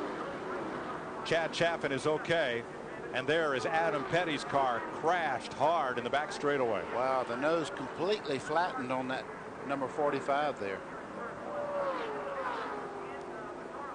That's Hornaday. Yes, Ron. And the number 3 car. And Casey Atwood. For the second time, Casey Atwood has come to Daytona, and his car has gone home in the dumpster. And there's Elton Sawyer in car number 98, one of the 3 Fords in the field. There's Adam Petty's car.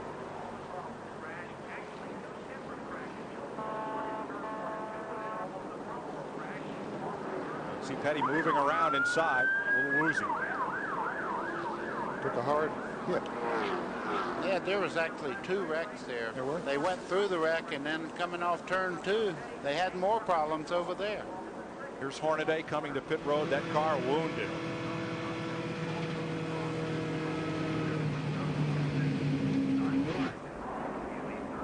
Now there is turn 1, the accident location, where 61 Hut Strickland and Chad Chaffin came together. That's midway in turn 1.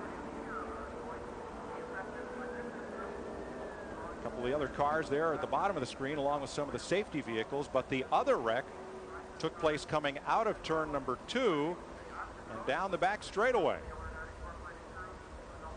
Don't know if it was an aftermath, or maybe somebody was still out of control when they came off of turn 2 and finally caught up with them as they got started down the backstretch or whatever. Anyway, there was another wreck, and here's Hornaday in the pits. A lot of work to do on that car. Adam Petty is climbing out.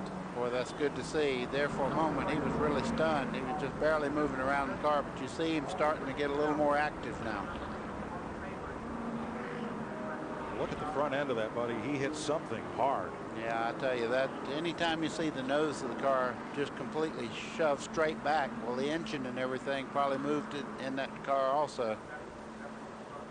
Say hello to his great granddad Lee Petty, who's ailing back near home in Randleman, North Carolina. Had some surgery about 10 days ago. Hope he's okay. Certainly wish him the best.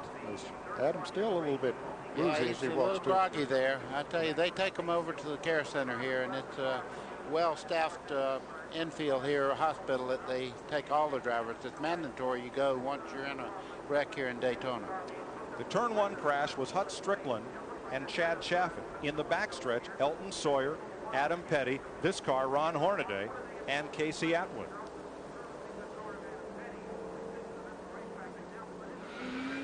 Well, let's try to figure out what happened here as we watch Joe Nemechek leave pit lane. Heading for turn 1. See, the cars are all bunched up together going into the turn. Okay, right there you can see the 77 car, Chad Chaffin, getting in trouble. He goes up and collects Hut Strickland in 61. Fire breaks out as they slide along the wall, and you can see many other cars involved in the accident just behind there. And some cars taking evasive action, getting down on the flat part of the racetrack and coming on around. Now, whether when they came off of that flat part, that caused the second wreck, don't know yet. Well, Elton Sawyer got into those two. That's what damaged his car, and there was one other car that hit the two of them. There's the aftermath.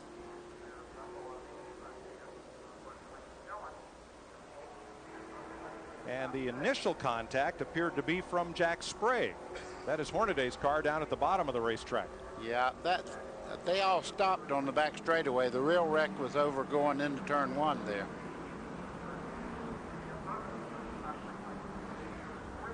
Wow. Looks like fuel pump broken off one of those cars up in the left front location. Those are the flames you see. Most of that smoke is tire smoke.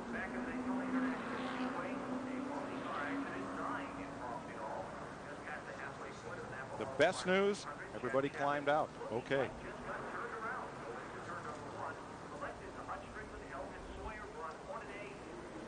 Let's show you what Ron Hornaday saw. Now that's Chad Chaffin, the red car to his right. He gets turned right in front of him.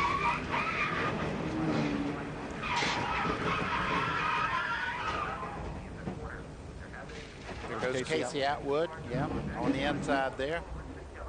And here's the second part of it. Off turn two, Adam Petty hard in the wall. You know, I saw a piece of a tire go up in the air there. It looked like he had a flat tire, and the actual part of the radial tire came off as he hit the wall there. So Adam Petty probably had a flat tire that triggered that. From Randy LaJoie, watching Adam Petty in turn two. Yeah, you can see the tire itself came right off there. Adam Petty was in trouble. He actually went down on the flat there and then back up. Could it have been that he maybe cut it from that other accident back there, came through that, and then it went flat as he came off that turn? You're exactly right. 64 laps are complete. We're under the third caution of the day in the NAPA 300.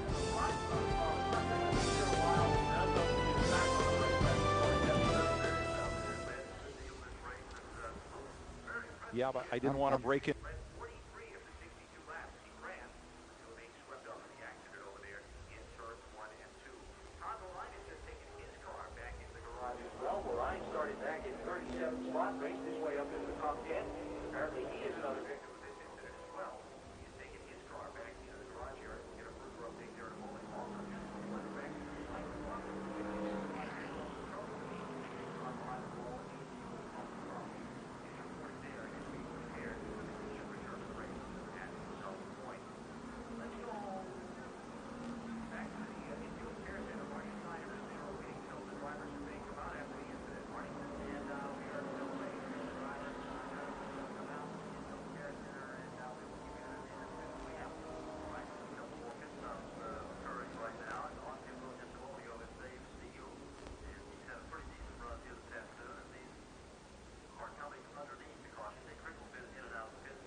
Welcome back to Daytona. We're still under caution. Todd Bodine has taken his number 66 to the garage area during this caution flag. Now let's see if we can figure out, did this car, number 15, touch the back of number 77, Chad Chaffin? Trigger this down in turn 1. As they go into the turn, watch closely. It's very hard to tell. He's up awfully close there right now. Right there, it does look like to me, Mike, that he might have touched him. I'll go a step further. I saw the contact. He turned a little bit to the right and then turned back to get it back straight, and the back came out, so he did get touched. Now, buddy, if you get into the back of somebody like that on a track like Daytona, do you lift to get him squared away? Or if you do you get caught up from everybody else? Well, what you do, you try to give him enough time to recover, and you certainly wouldn't go back into him again, because if you do, you'll spin him out and probably cause a bigger wreck than they had. Let's show you again what Ron Hornaday saw. That's Chaffin on the outside, 77. Oh, that was, from that angle, it looked like nobody was there, but I think he'd already been hit before we saw him make that spin. Ralph? Mike, the crew is working on Ron Hornaday's car. He has crawled out. Ron, can you tell me what happened out there? I can tell you, but I don't really know what happened. All I know is the 77 turned sideways, and there ain't no way, unless he blow a motor or something, you can get turned sideways, and he just came across in front of me. But that's a shame. Ron Hutter built us a great motor here, and the NAPA Chevrolet was running awesome. Jerry Kidd and the guys that, the longer the thing ran, the faster the car got. Just a little bit of an air push off the corner, so it's a shame. I mean, I hate to start the season this way, but we'll have to come back and run hard. Dick Berggren? Elton Sawyer had the fastest Ford in the field, but this thing is so wrecked, 2 mechanics had to jump on the hood and beat it down so he could find his way to the garage. What did it look like to you out there? I know we went off in the one there, and was behind the 51 car, I believe, at the time. We're on the outside, and 77 car, I don't know if somebody got into him and lost a tire or whatever, but he turned sideways, and we went high to try to miss him, but you know, he didn't have anywhere to go, and came back up the racetrack, and it's really tore the front end of the Lysol car up pretty bad, but that's just the way it goes. We'll just try to get it fixed and get back out there for as many points as we can, and look forward to Rockingham. Todd Bodine is also here in the garage. They are changing a radiator. Debris went through it. Mike? Jason Jarrett in the pits for an extended stop. Couple more cars behind the wall, and there goes Adam Petty. The NAPA Auto Parts 300 on CBS continues after this message and a word from your local CBS station.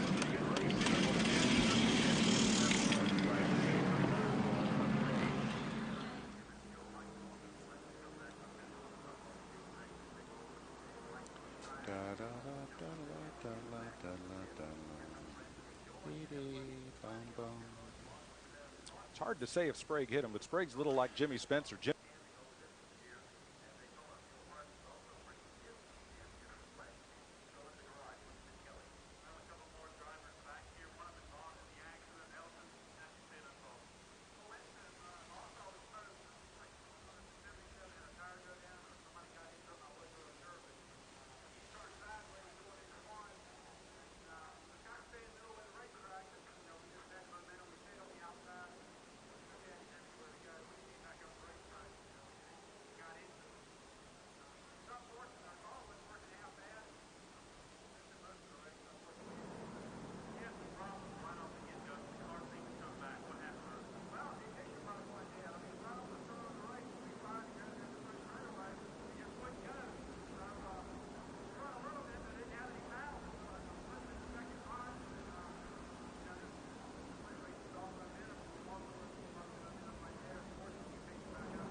Yes, they do. Back straightaway is pretty well full.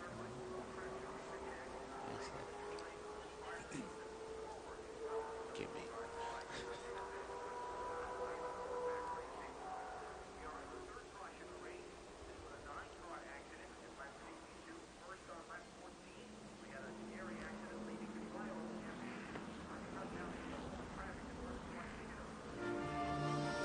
Sunday on CBS, Charlie had the mind of a child until a miracle gave him a chance to be like everyone else.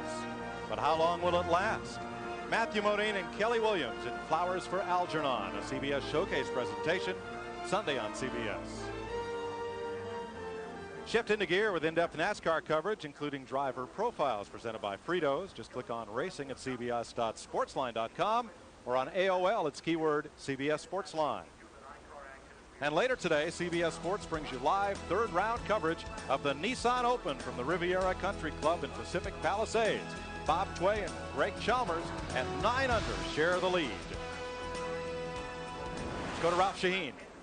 One of the great things for Ron Hornaday is he's one of the drivers in Dale Earnhardt Incorporated. That means you get a lot of extra brain power. Look at Steve Neal here working the torch. Just behind him is Dave Charpentier from Steve Park's crew. He's over here. He's a former Winston Cup crew chief. And at the front of the car, Dale Earnhardt Jr.'s crew chief and car chief, Tony Eury Sr. and Tony Eury Jr. A lot of brain power working on this car right now. Bill Stevens. Ralph, Todd Berry is the crew chief for Kevin Harvick, having a great run today in second place. You made some tire adjustments in the last pit stop, air pressure. Is the car any better now? Yeah, well, we hadn't run long enough here to tell. It's longer in the runs, you know, things seem to get a little tight, but Kevin's doing a great job in this AC Delco Monte Carlo, and we just keep riding here under caution a couple more laps. We're going to make this thing on one stop. Have you talked to him about the strategy here? Will he just sit tight for a while or make a run, or what have you guys been talking about? No, we told him if he wanted to lead a lap, he could, but ideally we really don't want to lead a lot of them right here because it's kind of marginal on the gas thing, but I think we'll be fine. It'll be interesting to see how this plays out later. It's only Harvick's second career Busch Series start. He ran Rockingham last October, but was out of the race very early. The Bakersfield, California driver, 24 years old and with a great career opportunity here. Getting set for the restart, Buckshot Jones out front. Harvick, Purvis, Dillon, and Scott Pruitt up to fifth. Blackman tell him to hold it, hold it, hold it, and here goes the green. See, just a shadow of it. Here we accelerate. Two rookies in the top 5 as we go back to green.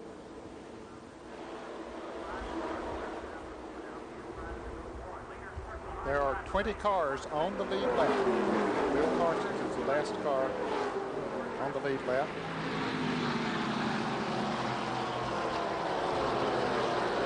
A late pit stop, perhaps trying to make it to the end of fuel.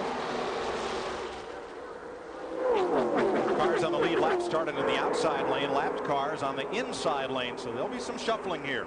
Yeah, it was scary. I thought they were going to stay single file for at least one straightaway, but that didn't happen. They're back double file just behind the first 3 cars as they come off turn 4. Jeff Burgess back up there to the 3rd spot. Dick Berggren. Chad Chapin, you were right in the middle of that big accident. What happened? Well, I think we were actually at the beginning of it. We were coming down the short chute going into turn 1, and something just gave loose on the car. I believe we cut down a left rear tire. I know me and the 5 car made contact in the pits, and maybe he had knocked a piece of sheet metal in on the car or something. I either cut a tire down. Kind of felt like I got bumped from behind, but I don't really think I did. I think something cut down on the left rear and the car just turned around. Everybody in the care center okay? Yeah. Adam was bruised up a little bit, but he's fine. And Casey and Hutt, they're doing all right, so no injuries there. Okay, good luck next time. See, drivers don't have the instant replay that we have. He did get touched, but it might have been after the tire was starting to go down or something there. One of the lead cars, lead pack cars, Tim Fedor, came in for a change of tires. Apparently he had a tire go down. He's going to go a lap down. Now there'll be 19 cars on the lead lap. And Mike McLaughlin's back on track after replacing the fuel pump. 3 cars have broken away. Buckshot Jones, Kevin Harvick, and Jeff Purvis. And from 4th on back, it's 2 wide. Heavy traffic. Yeah, that's right now the only reason they're not running 3 wide is there's not room to get up there. They're kind of squeezing out right now. The cars are really on fresh tires, and they're going pretty hard right now. One of the most impressive runs here today has been that of Scott Pruitt. He started 19th. He fell back to 27th. Now he's in the top 5, and this is his first appearance on a super speedway as he gets ready for tomorrow's Daytona 500. Keep your eye on Scott Pruitt, number 97. Pruitt started his career in go-karts, and except for a stint in Trans Am and International Motorsports Association GT cars, he's been an open wheeler most all his life. So drafting, a little new to him. How do you spell go to school. He's fixing to go to school because there's a lot of guys that know how to draft, and he's going to catch himself right now. You can see he's getting on the outside of the racetrack, and he'll be in three wide traffic here before too long. We'll see how he handles himself. Here's Ford telemetry on board Jason Keller.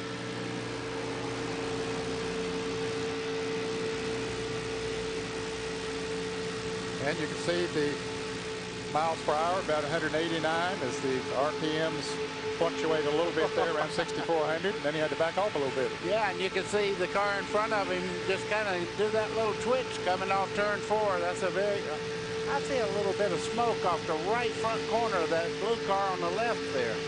See it? Yes. Does appear to be some smoke. Maybe tire smoke. Looked like the fender was rubbing the tire a little bit. That's Dave Steele, 82 on the left corner of your screen. Now he's got David Green, the 94 champion of the series, up alongside. All I could see was blue. I couldn't read the number, but I did see smoke, I can tell you. And when you're back in that pack and you look up there and see a guy rubbing that right front like that, it kind of gets your attention. I believe that he's gotten somebody's attention. Maybe he's going to try to come in, but he had made a green flag pit stop way back early before the big wreck and had gotten a lap down, but no, it looked like he's staying out there and he's right in the middle. Yep, they're going to freight train past him. May feel that now. Is there enough shoulder on that tire that a little tire rub like that, you'd be okay? Well, you always hope so, but that was pretty substantial. And right now, you can really see it as he hits the bumps in the corners there. It's just firing the smoke up out of the wheel well there. Well, I wouldn't say he's going to be able to just rub that tire like that. But the best thing right now is Terry Labonte right behind him is telling his spotter, tell that guy's spotter he's got a tire rub. Yes, they need to get him in the pits, really, because he's endangering himself as well as other drivers out there. Body goes downstairs. He wants no further part of this. Well, Mike, as we said that, it looks to me like right along there it's not smoking like it was. So maybe it just wore the shoulder of that tire off a little bit. But I'll have to wait and see as he goes in the corner. They have posted him. They are giving him the black flag. NASCAR has, when we say posted, they have a neon sign as they come to the start-finish line that his number was flashed up on it, which means that he does have to come into the pits. That black flag means something is wrong. Go to your pits. Get it fixed. And that was pretty smart and a veteran move there. He got right up against the wall in case the tire did go away on him. He didn't have to run up the racetrack and hit the wall. Hey, Pontiac's running first and third. There's a big fleet of Chevrolets, including that second place car. The last time a Pontiac won this race, 1986, Dale Earnhardt.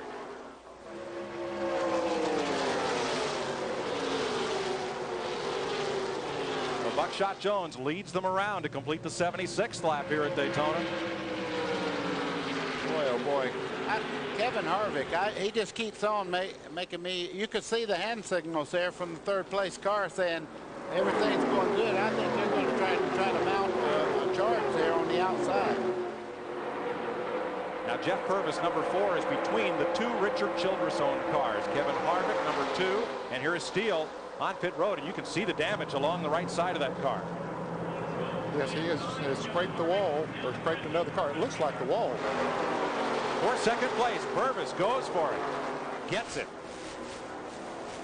You can see Purvis was really on the charge there. He tried the outside, couldn't get it done, went to the bottom and passed right along. Steele gets his service and gets back out. He'll go another lap down, but that's pretty impressive, buddy. He made that move by himself. He didn't have a whole lot of help when Purvis made that move. Now that will put the Richard Childress-owned cars nose to tail. Harvick in the 2 and Mike Dillon 21. 77 laps complete at Daytona. Dave Steele avoids a big one. We'll be right back.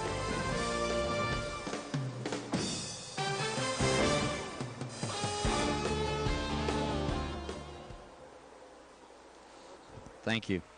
You remember that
This CBS Sports Race Summary is sponsored by Ford.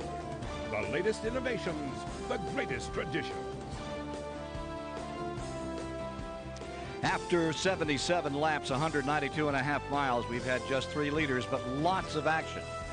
The average speed of 134 miles per hour. It has unwound here today with 3 cautions for 16 laps. And look at the attrition on this race. Remember at the outset we talked about some of those legendary names with new first names.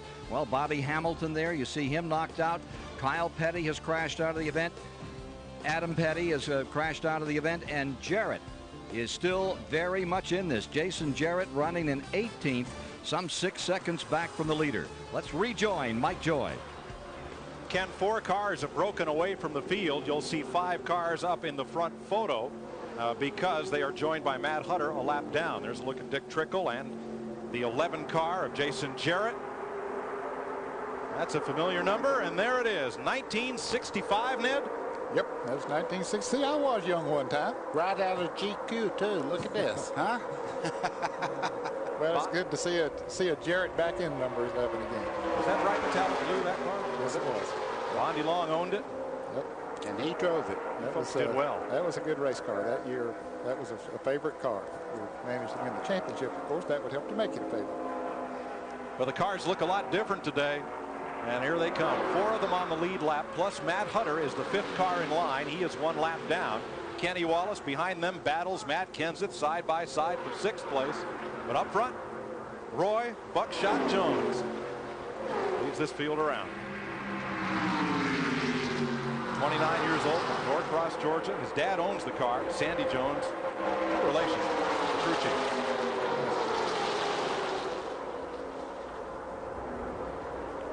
Billy Jones is the owner. Yes, his dad, Buckshot's dad. And Right. Sandy, right, his crew chief, and right, no relations. Ralph? Mike, deals are being made now between Buckshot Jones and Jeff Purvis. They want to hook up and run together. Johnny Allen, crew chief for Jeff Purvis, said, yeah, we don't have a problem doing that, but hey, we want to lead. Buckshot's crew said, yeah, we could do that. We'll see if they actually live up to it. Purvis is taking a look to make a run. And by the way, it is his 41st birthday today. This could be an early present. Here he comes, Purvis to the lead. Purvis, Harvick, and just behind them, Dillon. And also, Dillon has a little interest in the Harvick car. He is the son-in-law of Richard Childress, so they may, team up and really go to the front. I think that would be a natural that they would plan to do that, and there he is, following right along. Matt Dillon having really perhaps the best race of his career, especially on a super speedway. Now, Buckshot Jones there just got clotheslined. They just ran him right to the back of the lead draft, buddy. How'd they do it? Well, he just went up high, and the rest of them just clotheslined him. They all got on the inside and just motored right on by him. And we see it time and time again. A group of cars can just overhaul a guy. If he gets out of the draft, they just go right on by him. We call it clotheslining because Buckshot, once he got up outside the draft, just got hung out to dry. You got it. Top left of your screen, Jason Keller you see, and Scott Pruitt, 15th place in red there. That means he lost his space in the last lap, lost a position.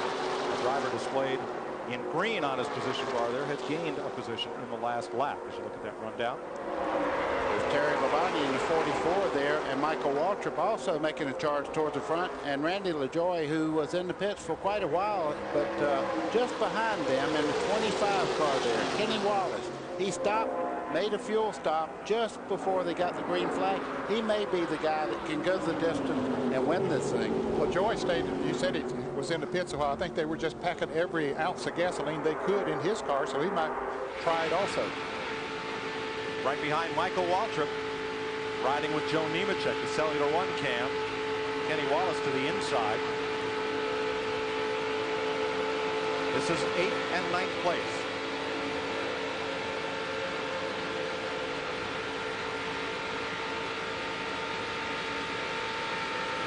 Ranchette.com telemetry. And 192 miles an hour as far into the straightaway as they head into the corner. Drops all the way down to 185 in the center part of the corner. And you can see the RPMs going down to 6,400. Now he's on the straightaway. He'll start to gain again.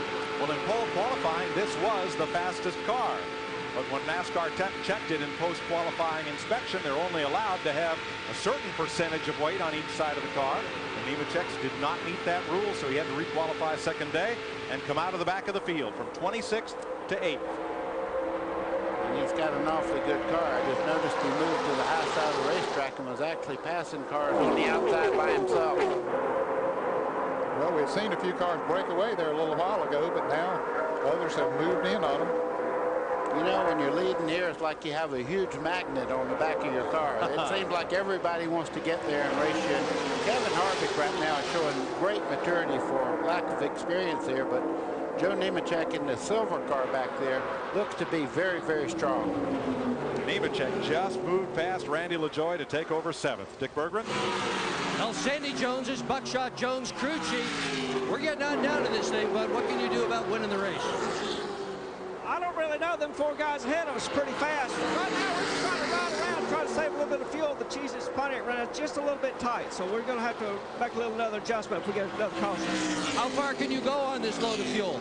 We got 3 calculators right now trying to figure that out. Okay, good luck, Sandy. The 4 cars in trouble. Purvis backing up, and Kevin Harvick's taking the bridle off. He's put number 2 out in front, and here is Purvis coming down to the bottom of the racetrack. Ralph. Mike, there could be a problem with the number 4. They just radioed in. The car is getting very warm. It's up to 270 already. They're getting water ready down here so that if he has to dive down pit road, they will be ready to pour some cold water into that radiator. Johnny Allen, the crew chief, says, get ready, guys. He is coming down pit road. Tough break for Purvis. Wow, I tell you, when you start getting nose to tail like that, you notice the front of the car has quite a bit of tape on it. I noticed a second ago. That's the first thing they'll take off. They're raising the hood now. That's not a good sign. Ralph? The engine hood goes up. They're looking inside, trying to figure out where the problem is. Taking a look around. Nothing seen just yet. They will fill the car up with fuel, and now they will check the water, checking the radiator. Looks like they're going to try to pump some cold water in and try to cool this car down. They hook it up, and they will start chugging water into this engine as quickly as it can. Pouring out the hot water and putting in the cold water is what they're doing. Ralphie goes a lap down as they complete those repairs. And Jeff Purvis will not be a contender to win the NAPA 300. Kevin Harvick is out in front, and his teammate Mike Dillon has moved to second.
Let's make it.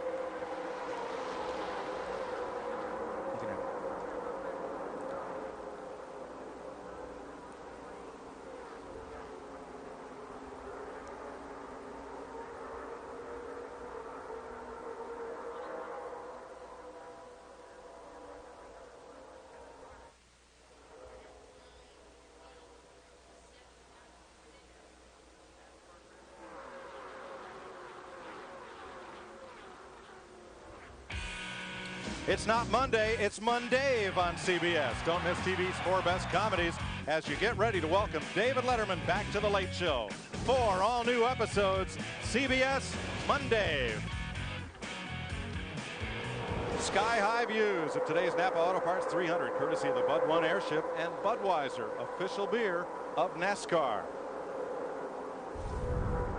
92 laps complete. Kevin Harvick holds sway at the front of this field.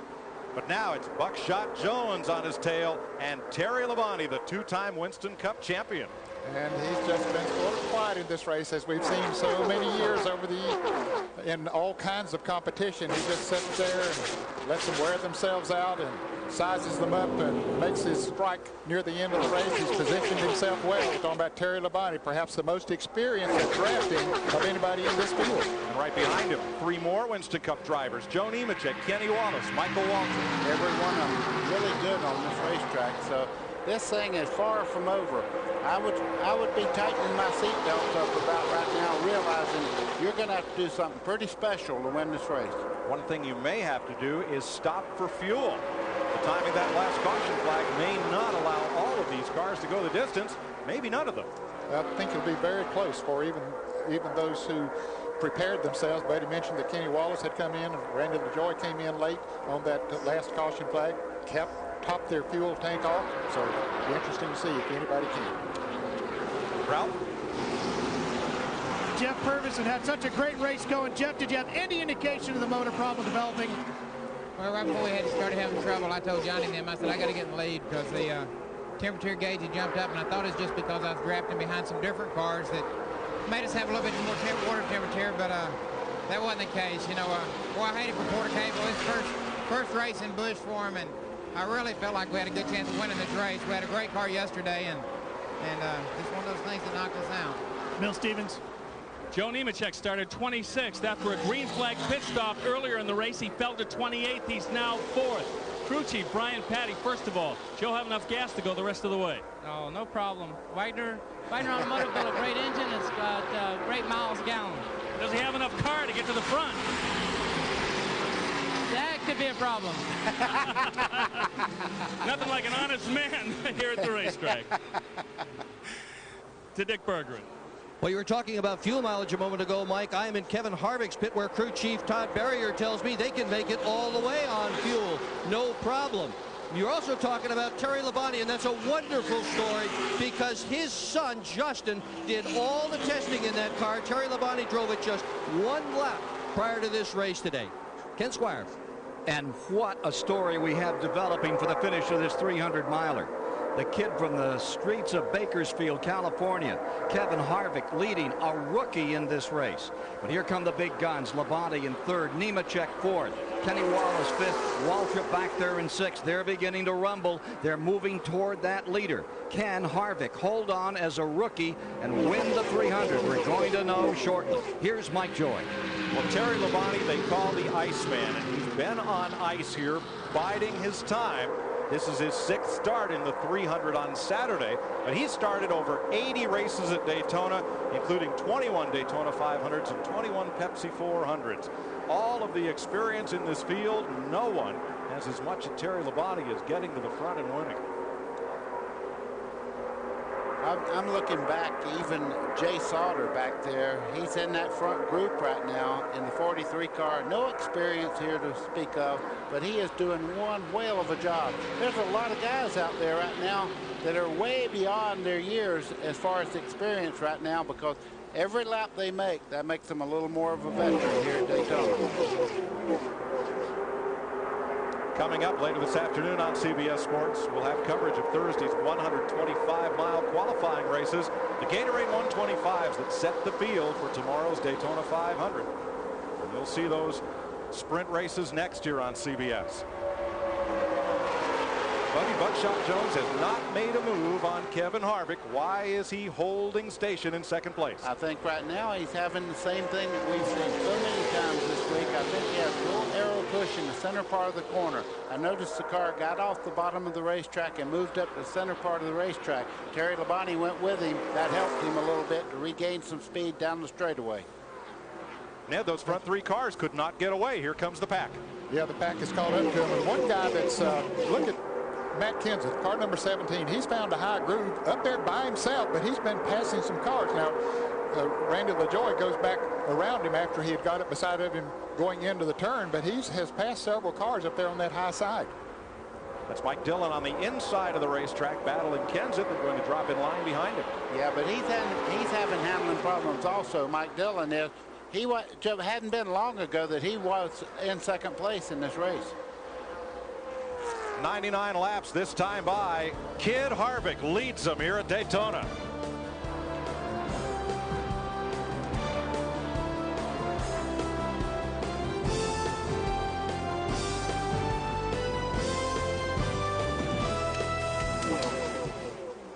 Brought to you by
Was it Sauter down there?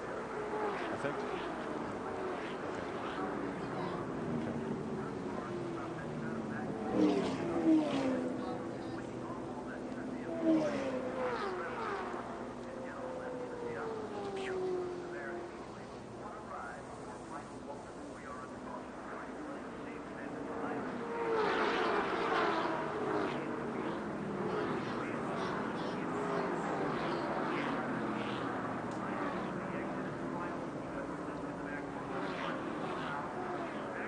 We're under caution at Daytona. Michael Waltrip has just taken a stinging sidewinder flyer from the tri-oval down toward turn one.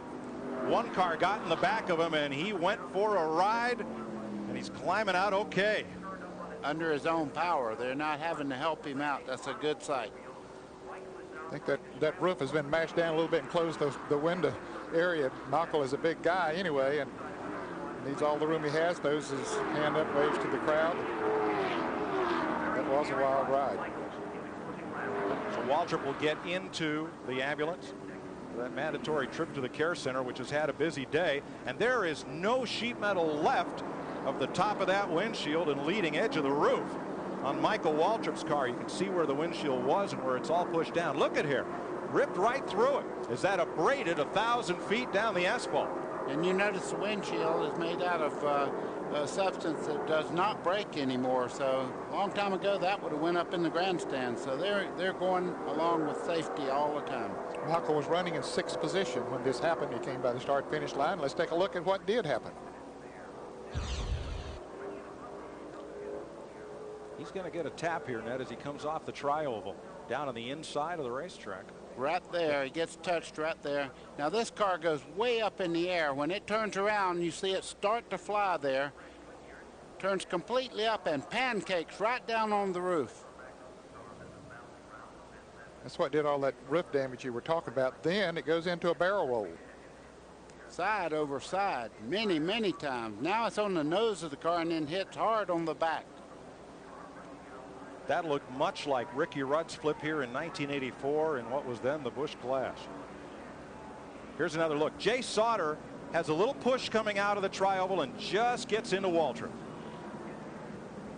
And they were just coming out of the tri-oval, and at that point of the racetrack, you're almost out of control anyway, buddy, and just a little tap sent him around. Absolutely. And the other thing, the roof flaps couldn't work because it went around so quickly, and the minute the back addressed the air, it went straight up in the air.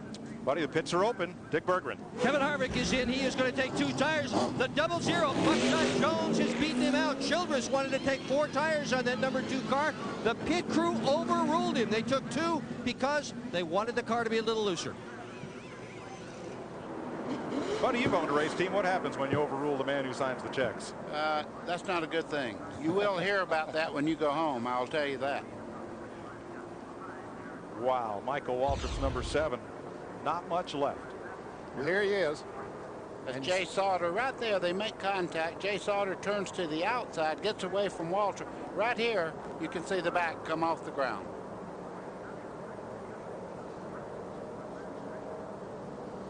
And then it digs in and starts that barrel roll. Normally you see that when it gets on the grass, but it started before it got off the pavement. The good part of that wreck, they can make another car, but Michael Waltrip's okay. He walked to the ambulance. That's here. Jay Sauter, he's trying to hold control of that car, but it slips up the racetrack with a little bit of push. And as Waltrip goes over, when he comes down right on his roof. Right on the roof, yes. And then it just keeps carrying momentum. It starts to go.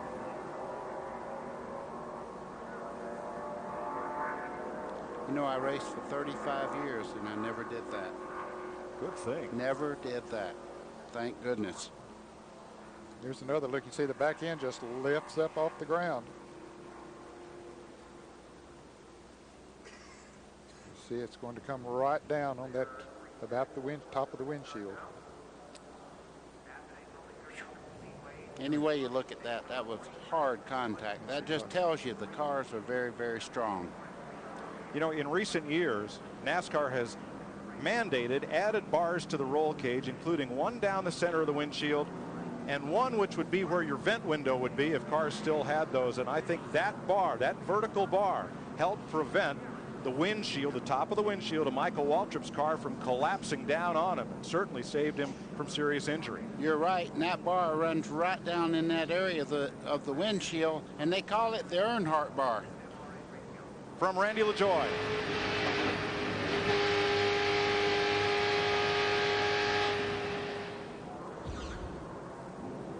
There's what's left of Michael Waltrip's car. We'll be back to Daytona after this.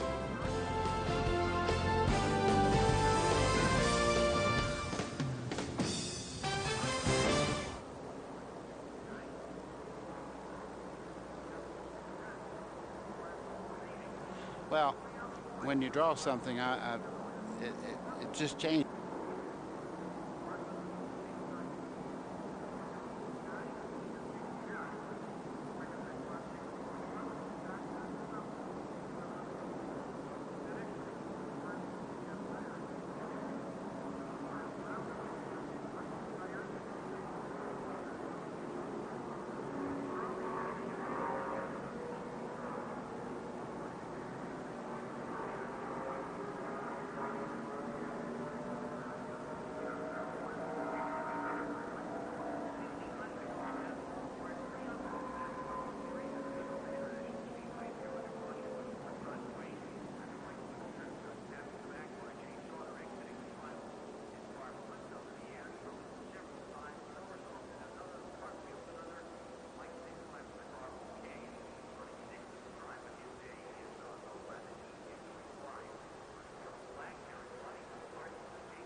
take that car.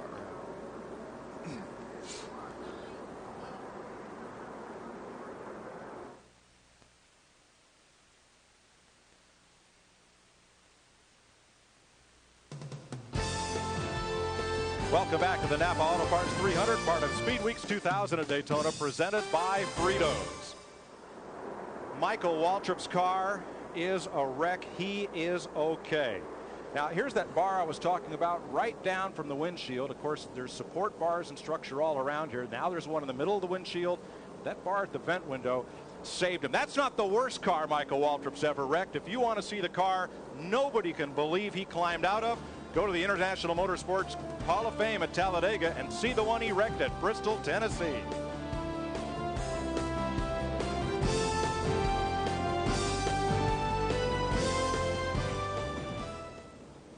Wow.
Tonight on CBS, Sammo Hung and Chuck Norris, two martial arts masters, come together for the first time ever in a 2-hour martial law Walker spectacular. Tonight on CBS. And Sunday on 60 Minutes, if he's not your typical matinee idol, what is he? Find out when Oscar nominee Kevin Spacey gets the once-over from Leslie Stahl, Sunday on 60 Minutes. Getting set for the restart, Ralph. Kevin Caldwell is a crew chief for Terry Labonte. Well, you stayed out on the racetrack, Kevin. Can you get all the way to the finish and win this thing? Well, we're going to do our best. You know, Slim Jim Chevrolet's been pretty good most of the day. We kind of struggled a little bit here in the pits. You know, we really didn't feel like we wanted to put ourselves in that situation again. We're good on the old tires, like I said. We had a little trouble when we got to the 00, and we didn't feel like, you know, without a little bit of help, we were going to get by him, so we just opted to stay out. How much of that decision was Terry's? Well, we kind of hashed it all out, and it's like I told him, only he knows how good his car is. And, you know, like I said, we struggled a little bit in the pits. We're not going to make that gamble again. He felt like his car was good enough, so, hey, we stayed out. Mike? Let's go back to green and settle this one. Terry Labonte is on the point.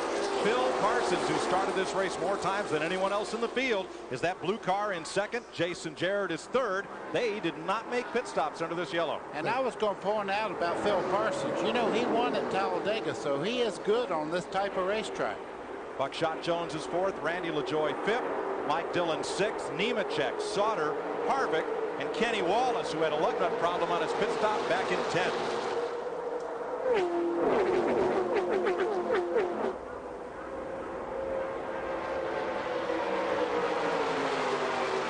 Labonte's been able to get himself about a 10-car length lead as those cars race side by side back there with the lap cars. Ned, all those cars on the inside lane are one or more laps down. Mark Green is the first one of those, and they're looking for running room too. And somebody that's really desperate right now is Kevin Harvick. He's hung on the bottom lane there and can't get to the outside to make a run. It's okay. Let's go 3 wide down toward turn 1. This could get interesting.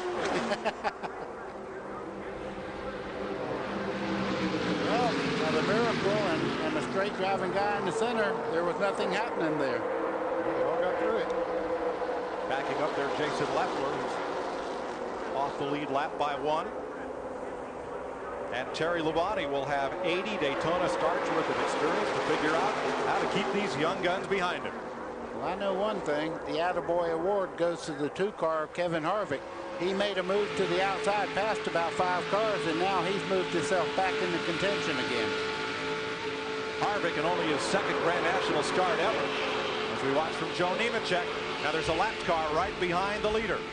The contenders will have to get past that 1-car cushion to have a shot at Terry Labonte.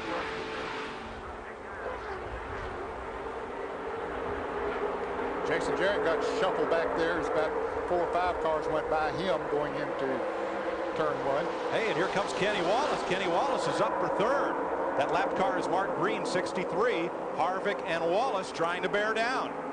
Of course, Kenny's brother Mike Wallace won the truck race here at Daytona yesterday. He'd like to keep it in the Wallace family, knowing Rusty has a good chance into Daytona 500 tomorrow. You know, if I was racing again, I would want to be in that 2-car of Kevin Harvick. That thing is a rocket ship down the straightaway. But Kenny Wallace fights to the outside, trying to take that spot away on the outside, Mike. Wallace in the orange car, and right behind him, the defending champion of this race, Randy LaJoie. Here they come on the high side.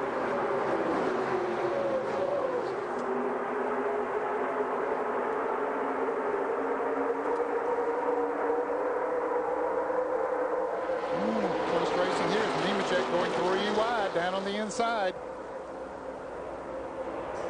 Well, look at this jostling around. Nemechek makes it work, getting around Jason Keller in the red and white number 57. When you got a car as fast as Nemechek, you can go anywhere you want. And Matt Kenseth in the 17 there has fought his way back into contention also. You know, when it gets close to showtime, you find out who has the muscle. These guys are going at it now. This isn't a dress rehearsal anymore. Kenny Wallace has lost his partner. Number 1, LaJoie, goes to the inside lane behind that light blue car of Matt Kenseth. Joe Nemechek in that silver car was down on the flat part of the racetrack as he entered turn 1. 17 cars on the lead lap. Ken Labonte looking on as Terry tries to pick up a Daytona victory. Tomorrow, the great race, the Daytona 500. Terry Labonte will be one of those trying to win his first in some 20 years of trying. Matt Kenseth got a run there and had to slow up just a little bit there for the 36 and 10 feet of one. Now he makes a move to the inside, 3 wide down the front straightaway. Now this will get interesting unless somebody, well, the 36 car 10 feet gets out of the middle there. And LaJoie pushes Harvick. Pushes him right through the trioval. Harvick crossed it up, hung on, and LaJoie pushed him into 2nd place. That's a classic example. You don't know what you can't do, because when he crossed up, a lot of people would have backed out and stacked up that whole group. He just stayed in the throttle and said, I'm going to have to do it. You can't lift. You'll wreck with everybody behind you. Matt Kenseth to the inside, 17.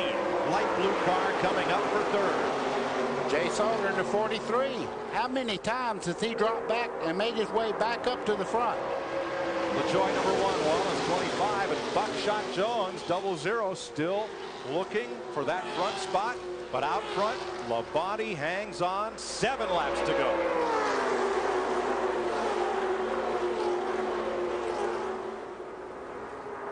If they had torqued this field together, buddy, it just couldn't get any tighter. Yep. And I'll tell you, Randy LaJoie in the 1 car now making his presence known on the outside there as he closes in side by side with Matt Kenseth as they head down the back straightaway. Defending champion of this race, 2-time winner and 2-time Busch champion LaJoie, a fellow who doesn't know how to lose at Daytona. He knows how to win. I bet Terry Labonte saying, I hope I have a good mirror for this last lap, because he's going to have to use it. Well, you said Harvick doesn't know what he can't do, so he goes with what he knows. He goes with Terry Labonte. Wherever Labonte moves, that number 2 of Harvick moves right with him. That's a good, smart move, too. With his lack of experience, knowing Labonte has plenty of experience here. Hold it till the last lap or near the end of the race before you make that move. Let's go to the pits and Dick Berger. In case Kevin Harvick needed a cheerleader, he just got one. His crew chief, Todd Berrier, just keyed the radio and said, "Get on up there. We need to lead this thing." And you bet he's trying, Mike Troy. You bet. Now here comes Kenseth back on the inside. He's got a little drafting help from Jay Sauter down into turn 3. That's 3rd place. He's fighting with number 1, Randy LaJoie. Oh, so close out of turn 4. Mike, you can almost feel the tension these guys are going through right now. I've been in this situation, and you're trying to put yourself in a position to win, but you don't want to do something, maybe go to the high side and get hung up behind the car. So you don't know whether to really take a run at the lead right now or just kind of wait. But here comes Randy LaJoie on the outside for 2nd place. LaJoie trying to prove that Labonte is not the man in a position to win. But look at Labonte pull right up in front of him to get help from that draft that he's creating there. Now it's Harvick that leads the inside train, and now Labonte comes back down to the inside lane. That's where his car works best. Labonte going for his 12th career Busch Grand National Series win. And he knows as long as he stays up there by himself and they're double wide behind him, there's no way they're going to make a move to take that number 1 spot away from him. Terry Labonte is now working out of the mirror. They've got 4 laps to figure it out. Harvick back in line in 2nd. LaJoie 3rd. Behind him, Kenny Wallace, and on the inside, Matt Kenseth. You know, it looks like you'd want to be in the low groove because that's where Labonte is pulling them around the corners in the low groove. Well, he's really doing it pretty smart. He goes on to the outside down the straightaways, the inside, and then back out. He's keeping these guys from getting a good run on the draft there. Harvick right in his tire tracks, Ned. Pulled right down there that time. He did what you wondered why they were not doing that. Got right on the back bumper of Terry Labonte. And now the fight is side by side for 3rd. LaJoie has to fend off Matt Kenseth at 3rd place. 3 laps to go. Kevin Harvick trying to move up to take that line away from Randy LaJoie. He had to back off just a little bit there. He lost momentum. Nemechek made it 3 wide going into turn 1, and that number 87, you're riding with him.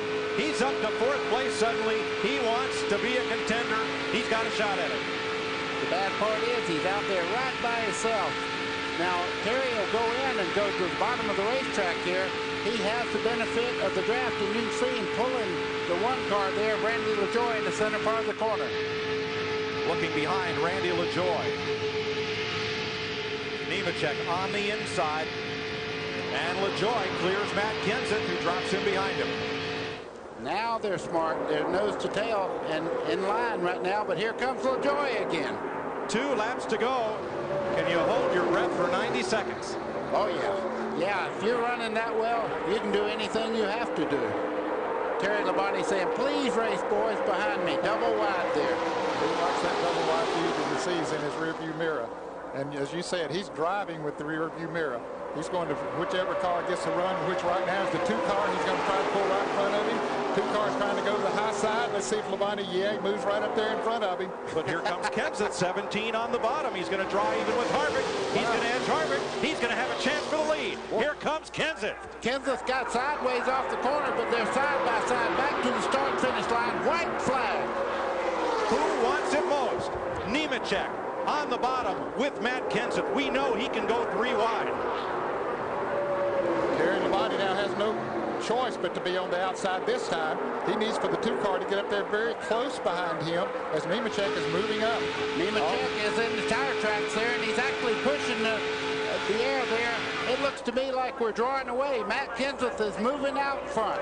This is it. From here out, nobody has any friend. Cambridge, Wisconsin's Matt Kenseth has the lead. Nemechek side by side with Labonte. Can he get there? I think right now Matt Kenseth has the edge right now as they come off side by side. That gives him all the room in the world to work toward the flag. Matt Kenseth wins the NAPA 300. Joe Nemechek holds off Terry Labonte for 2nd. Jay Sauter edges Kevin Harvick for 3rd. And from there on back, we're going to have to look at a lot of replays. What a race. 8th career victory for Matt Kenseth. He drives for Robbie Reiser in this Busch Series.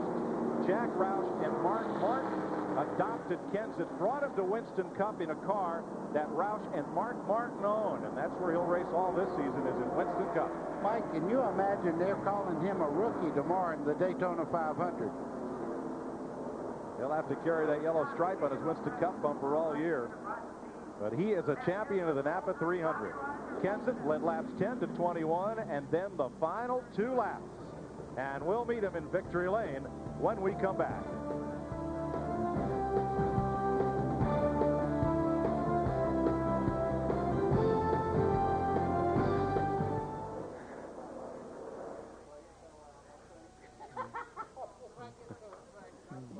Your plate melted. It really did. Yeah, it did. Boy, that's good race.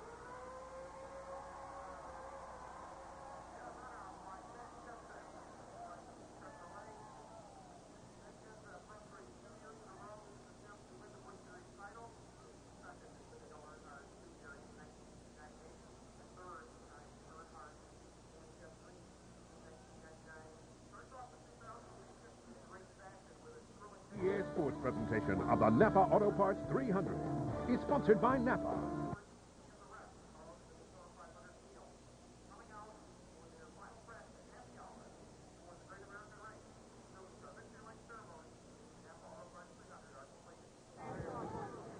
Yeah, I'm here. Matt, hold up for just a second. Just stay for a second. Jennifer, glasses, Maddie.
CBS Sports presentation of the NAPA Auto Parts 300 is sponsored by NAPA. Why do you need genuine NAPA replacement parts? Because some things can't be replaced. Lowe's Home Improvement Warehouse. Lowe's improving home improvement. And by Pennzoil with Pure Base, made for the way you drive. Stop, go, Pennzoil. Take that Star of Tomorrow tag off Matt Kenseth. He's in victory lane at Daytona with Ken Squire. 1998, he finished 6th. In 99, he finished 4th, and he is the champion of the 300 miles here today, the NAPA Auto Parts event. Matt Kenseth of Cambridge, Wisconsin, with one of the most brilliant performances over those final 10 laps. Tell us about those final laps. It was pretty scary. I had to make some moves out there I wasn't real proud of, but mainly I'm glad it was a safe race. Nobody got injured, but the Visine Chevrolet ran pretty good all day. It was just, it only run fast for 30 laps, and then I'd start pushing the front end real bad, and we came in and got a set of tires there at the end, and that's what we needed, and Joe Nemechek pulled behind me and pushed me to the win. I was pushing him to try to help him win at Talladega last year, and he run second, and he pushed me this year, so I'm glad it was the last lap. You shadowed the Winston Cup giant, Labonte, those last laps. You stayed right in his tracks. Yeah, I tried to, I didn't think we were going to get it done on the bottom. I got to thank Jay Slaughter. He stayed with me all day, even a couple times I had to hang him out. He stayed with me and pushed me up in there, and we were side by side for so long, and my car was starting to push that I didn't think it was going to make it, but we did it. It certainly did it. Congratulations to you for a beautiful ride. Thanks a lot. Let's go to Dick Berggren. Joe Nemechek won this race in 1998. You needed a couple more laps today, though, didn't you? Oh, yeah. Matt Kenseth, heck of a driver. He is up there. Well, you can finish second and still get a big kiss from Andrea. Oh, yes. I tell you what, after everything we've been through this weekend, I think we had the fastest car here, but fastest car doesn't always win. But the whole Cellular One, Nortel Networks, and the Kia Chevy everything was great. Brian Patty made some good calls. We got right side tires there at the end, and probably the wildest race ever been in. The last 5 laps were just unbelievable. I needed a couple more. Nice job. Terrell. Terry Labonte did a great job of fighting off the draft there for quite a while, but they got you at the end. What happened? Well, I went a little high down there in 3 and 4 trying to block them on the outside, and I picked up a little push. And I guess I should have put on some new tires, and I stayed out there on the old ones thinking I could hold them off, and I couldn't. But it was a good run for us. I'm happy for all the guys in the Slim Jim Chevy. Did a good job. Car ran good all week, and we'll go on from here. He'll be back for the Daytona 500 tomorrow, Mike. What a fine run for Terry Labonte, but they jumped all over him in those last 2 laps. Matt Kenseth makes the whole state of Wisconsin proud as he wins here in Daytona. Nemechek, Terry Labonte, Winston Cuppers. Great run for the 2 rookies, Jay Sauter and Kevin Harvick, as we have a look back through the field in this NAPA 300 today. The Gatorade 125 is coming up shortly, and tomorrow the Daytona 500 for the 22nd consecutive year. You'll see it on CBS Sports, and we'll be proud to bring it to you. And if it's anything like today's race, wow. You're right about that. Kenseth takes the point lead to Rockingham next week. Jay Sauter and Kevin Harvick will run the complete Busch season. And let's show you the pass that put Matt Kenseth in victory lane. He's in the light blue car down on the inside, and he gets the run. Labonte said he got a little bit high, and he did, and that gave the opening that Matt Kenseth needed, and Nemechek helped push him through. That silver car got directly behind him there, actually pushed him down the front straightaway, and he was able to make the move in turns 1 down here to take the lead, thanks to Joe Nemechek, his drafting buddy. Well, coming up, the Gatorade 125s run here Thursday at Daytona. You'll see that on CBS Sport after these messages and a word from your local CBS station.